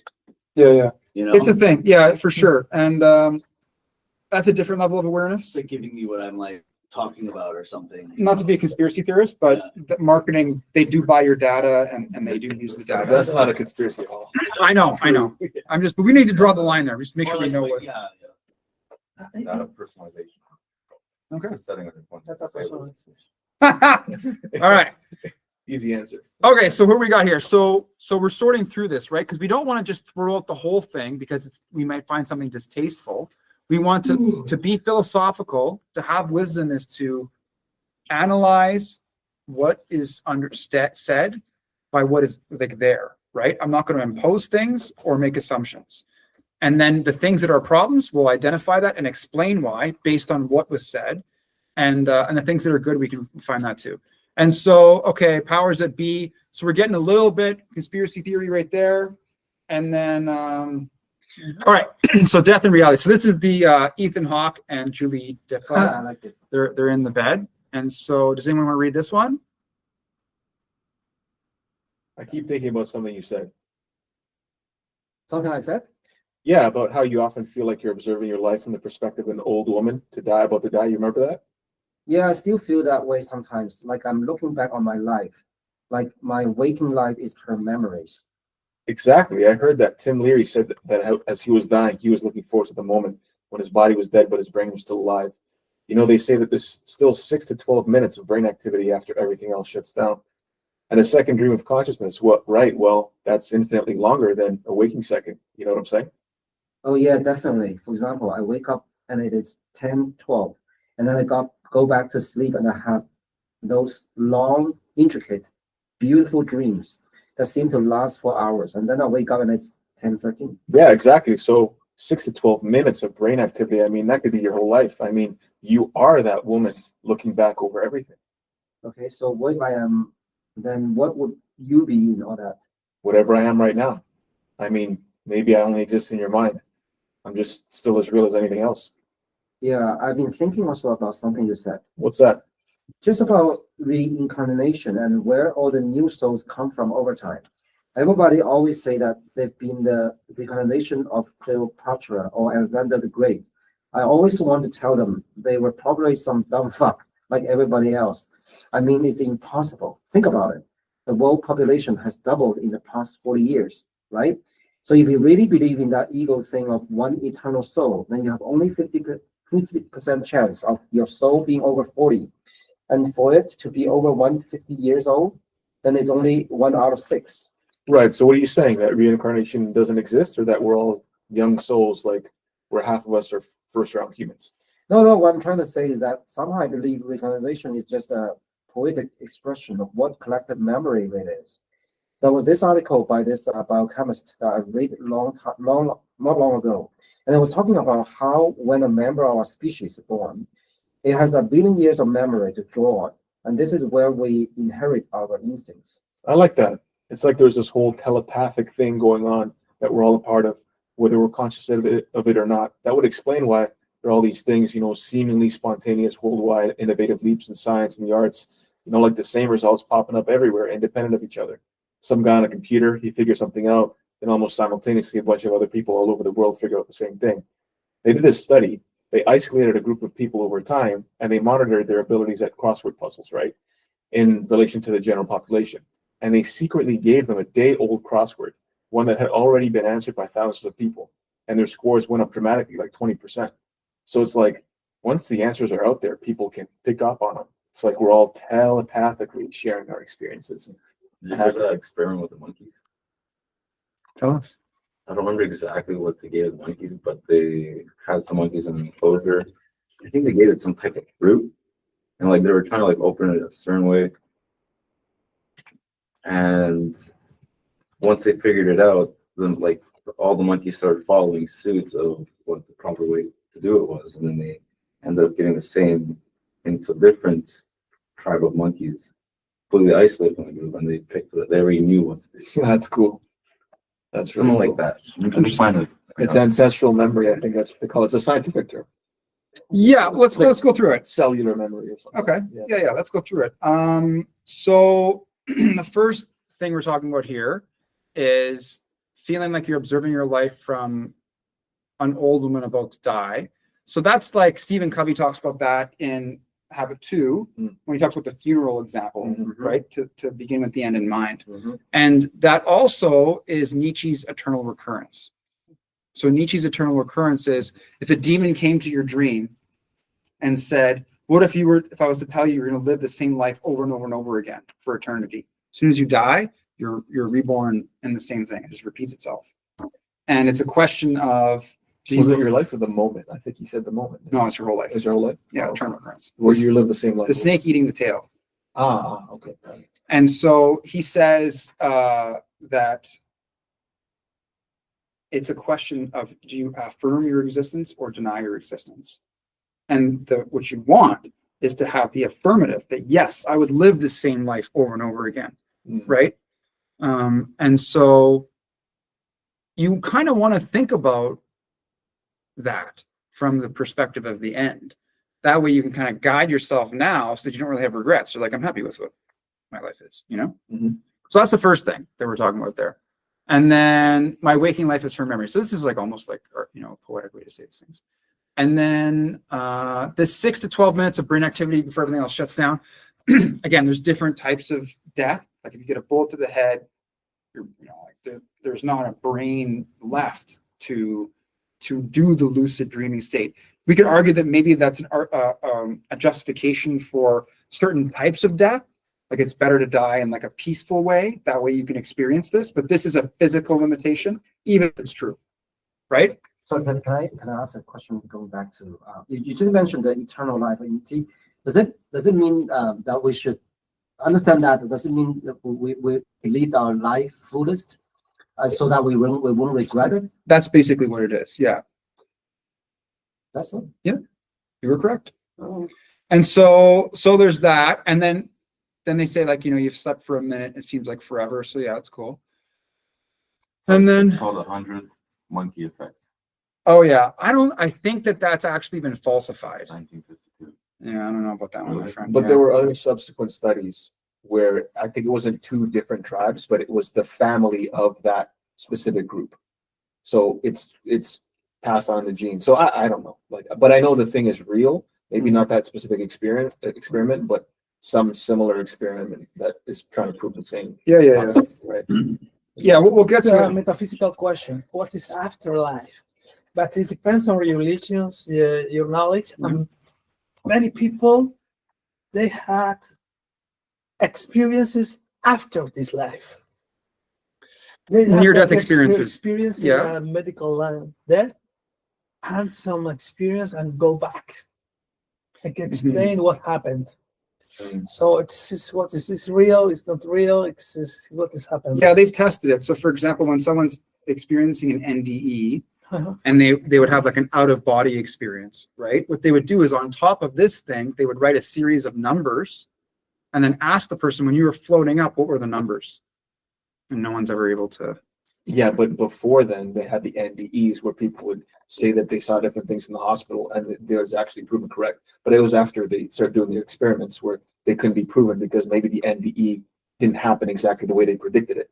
Because how can a scientist predict an NDE if they haven't had it? Right? Well, they can monitor your brain activity, and they would know that when like your like oxygen is being deprived, for example, and you're not conscious. But which way does your consciousness go? Does it go up, or does it go this way, or does it go out, or does it go somewhere else, or Yeah. does it not go anywhere? Sure, we could talk about that. Like it was just the out of body thing, and they were usually floating up, and they would see it from like a bird's eye view. Yeah. And so the psychologists were just like, what if we just write numbers up there and see if you can see it? Yeah. Right. They're just to see, right? And no, they weren't able to do that. So, Okay. okay. So what else we got here? So talk about this reincarnation point, right? This is a good argument against reincarnation. This number of souls that exist. And then collective memory. So there's the collective unconscious from Jung. Okay, I'll see. I have your bottle too. I have your empty bottle. It's in my car. All right, I'll leave it in the car. Bye. Okay. Bye. Like, and so the collective unconscious is basically these archetypes that over many, many years, we developed this idea of what a mother is, or of our persona, our public face, or the shadow, the part of ourself that we don't show other people, right? Young. That's different than memory, right? Is information that is saved neurologically, and then in the present moment, you recall that information to your working memory. So there's retrieval from long-term memory to working memory. That is a different thing than instincts. Instincts are automatic patterns of behavior that will occur without any prompt or learning, right? And so you can see this in a whole variety of organisms. They have different instincts, right? So instincts are more from the archetype. No, they're different things. They're just different things. Instincts are not memory. You could say it, but you're taking the word memory and you're expanding the definition. So in the organizational mandate for the Philosophy Society, talk about how to define stuff, right? It's on the website. And one is how narrow or broad your definition is. So if you take a Venn diagram, like a circle, and you say that like memory, everything that's in the circle is memory, everything that's outside the circle is not memory. So this is not memory. This is an object, right? And then we say, well, me saying my birthday is February 19th, right? That would be a memory, you know?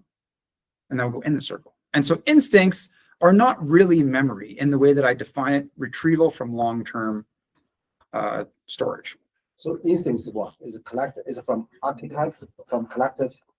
Instincts would be like behavioral responses that are not learned, that the organism or animal can do without any prompting. Well, they're sorry, not prompting, but without any modeling or exposure to that thing. So infants have like a suckling motion. There's like the Babinski reflex with their toes. When you tickle their feet, they move their feet. That's like instincts for humans. I think collective unconscious is something that we could talk about, that we all have this awareness together kind of, or there's like things that we're aware, but we're not really aware of explicitly, you know, and that can happen in social context sometimes, right? Mm-hmm. Like conformity, or like there's certain biases that could also like lead to that. Okay, so and then this thing about the 100th monkey effect, I'm going to be skeptical of that phenomena, like this crossword thing. Now, one thing to support it is Newton and Leibniz both developed calculus basically simultaneously.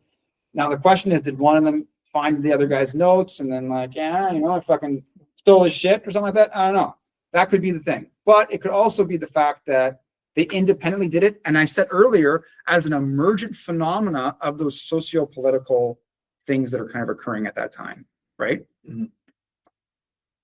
And that's one of the other things to say, like, if like AI wasn't discovered now, would somebody eventually figure it out later? Or if like Plato didn't write the Republic then, would a different person have written something equivalent? Like, we're all necessarily going to get to the discovery eventually. Mm-hmm. It's just who did it at what time and in what way, you know? Mm-hmm. And so that's like one of those things. So sorry. Yeah. Let's go back, because at the very beginning you talk about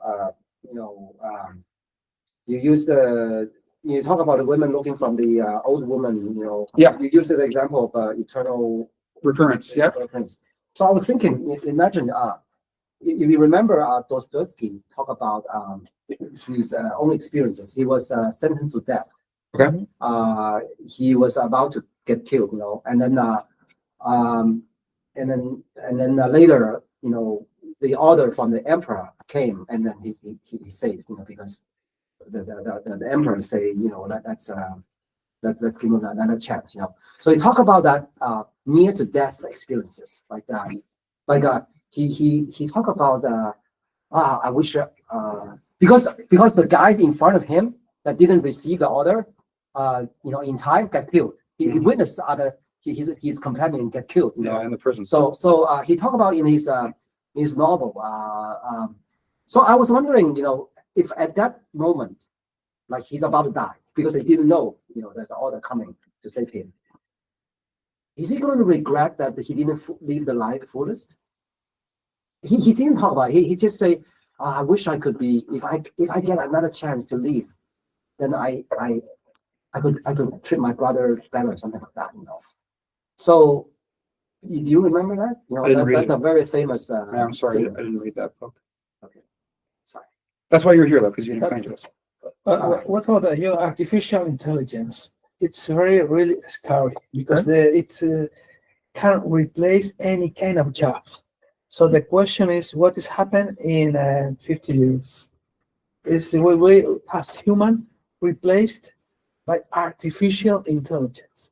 Yeah. George Orwell, it could be, they can think whatever.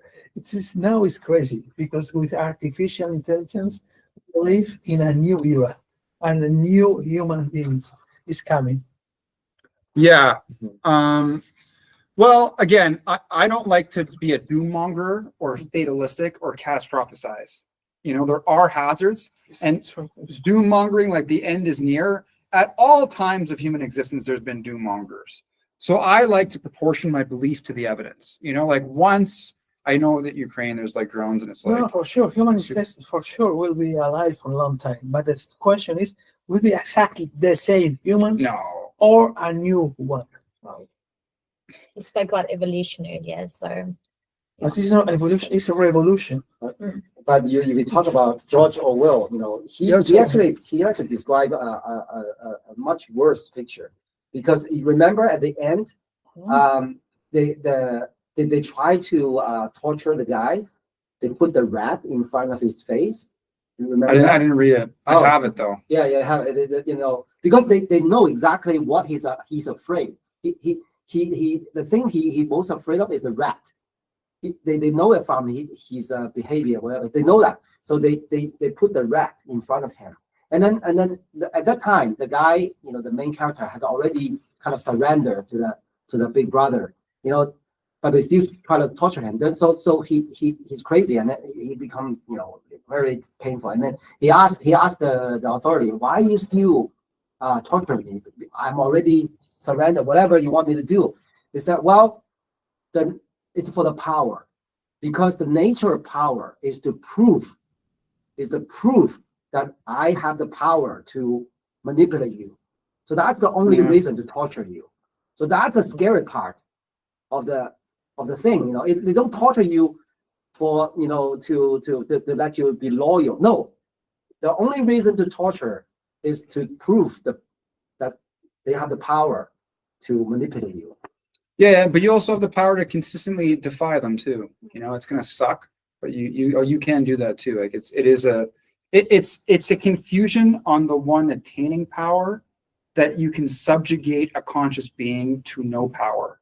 Consciousness in itself is power, and so it's a confusion. There's more power in cooperation and like working together than there is in this hierarchy of dominant submissiveness. That's the human nature, right? But yeah, I would say it's a human condition that cooperating together is why we're still alive. It's part of the reason why we exist at all, right? But it's just a confusion of the power of both, or the one that seeks power. It's not actually the way it is. It's better to just work together. It doesn't make sense to do that other thing. It's more of an ego thing. It's that they get a sense of self-esteem from being better than others, which is the superiority complex, right?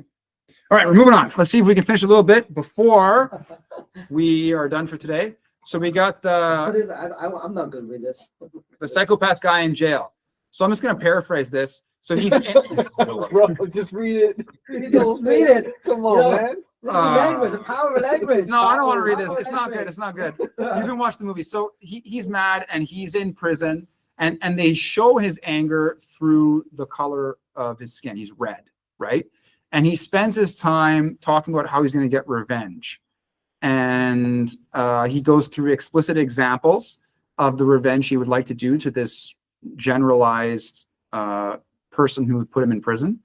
And he talks about some other specific people like doctors or nurses, whatever. And then, yeah. And so, He talks about the enjoyment also of those activities. yes, exactly. So being sadistic. Yeah.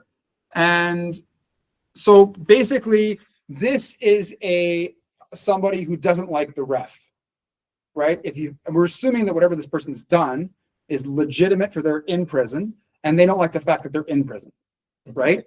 And so it's like the sports player that argues with the ref that was not I didn't actually kick the player. I shouldn't be in the penalty box or whatever, you know? And so this whole paradigm and perspective, you can see this in narcissism. Again, like it is sadistic and there are some antisocial tendencies here for sure. And so we want to steer clear of this kind of a way of being, not a good way of being in any sense. Mm-hmm. And you might be able to think like there's a Rick and Morty episode where like the barbaric people become in power, like they're cannibals and they eat each other and they're crazy and shit. And they show like a little society with these people, but it just goes back to like the principle of, is there honor among thieves? And it goes back to Kant with the categorical imperative that the way you treat one person is the way you treat everybody. Mm. So, even if this guy was in charge of the world, what's to say that other people will treat him with respect if he doesn't treat anyone with respect? And so universalizing our principles is part of the social contract. And so this is an example of somebody who's outside of the social contract that could be one of those tyrants that was in power and uses that power for malicious entertainment. He's also a hypocrite. Judge not lest he be judged versus like he just got finished judging everybody and everything. Yeah. And then he takes Jesus's quote out of context. Like it's absurd. Yeah, for sure, man. Like all right, let's see if we can get one more in. Sorry. There's a comment on the very bottom. Sorry, on this one. First video or first one with the comment. Oh. Yeah, we won't worry about that. That's just people commenting on things. So, yeah. So I don't know what that is. There. Sorry. Can I ask a question on this one? So there are we know what I mean is as mad as antisocial as he is, we know there are people like him. Yeah. Existing in our society. I mean, you talk about Kant to them, they just laugh at you. It's just you're just being, I don't believe what you said, I just only believe this, It's okay. Yeah. And that's the simple principle is just don't argue with a fool. That person is not being reasonable. When someone's we talked about this before, when they're coming in to punch you, discussing the ethics of Rawls justice that's not the time for it, right? It might be picking up the chair and hitting the person with the chair. Maybe that's what you need to do, right? To protect yourself. But oftentimes those people they need, and I'm not saying this solves everything, right? I'm not suggesting that what I'm about to say is a solution in every case, but they need to be accepted, to be loved, to be acknowledged, to be cared about, because it's oftentimes that these particular people were abused as children, were neglected as children, and they went through a lot of trauma, and so they never felt any positive emotion. Mm-hmm. And for me, personal experiences is that, and I took a lot of time learning this growing up, is that I used to love to argue, right, with people, especially like if they were angry. And then as I got wiser, I literally started to feel and express positive emotion, and it's like a magic, not a magic bullet. It's like a panacea. It's like magic. It's like a cure. It's a cure. That's what they want. That's what they want. They just want somebody to like validate their emotions. Like, oh, like what I'm saying matters. Like what I'm feeling is actually important, and you care about me either way. I respect that. Okay. That's fine. I think if there's a case-by-case situation, like case by case, sure, yeah. Like I literally had to call the police on one of my roommates last week because they assaulted me. right? And it's the fourth time that I had to call. Like she scratched me in the face. You can't see it right now, but like, yeah, Others you see. you can still see it a little bit. Yeah, What a bounce, bro.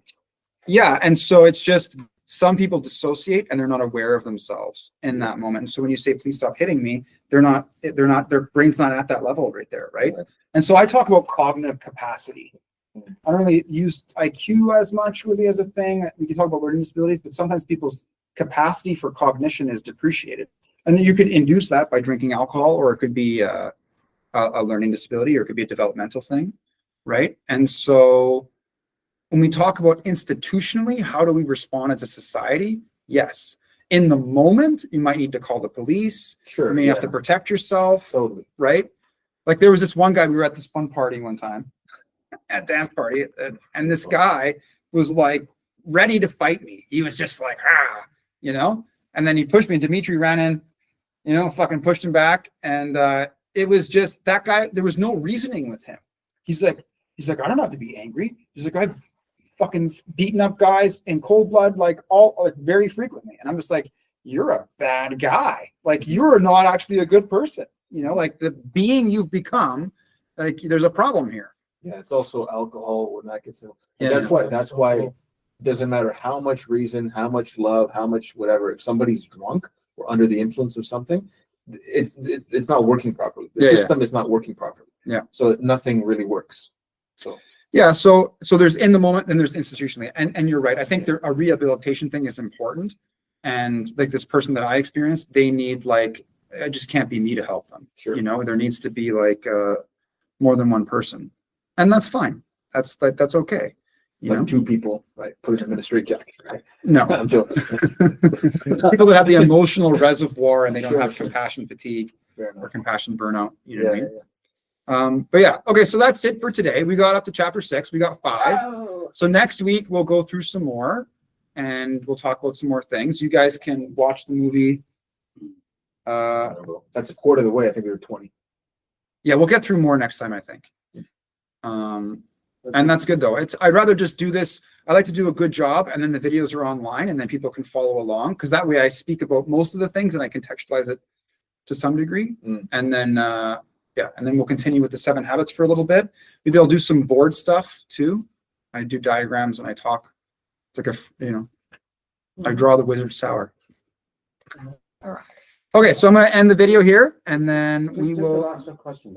Yes. First of all, why the director of this movie put this 20 scenes here, and then is that an order, or is there a reason why he Yeah. put this in this order? I think so. I think you could look at the structure of the argument. That's a good question. Maybe we should talk about that too at some point. Sure. Yeah. At the end, we can do it because we went through it all. Sure. And then you've already watched it, but once you guys go through it. Okay. I'll see you guys next week.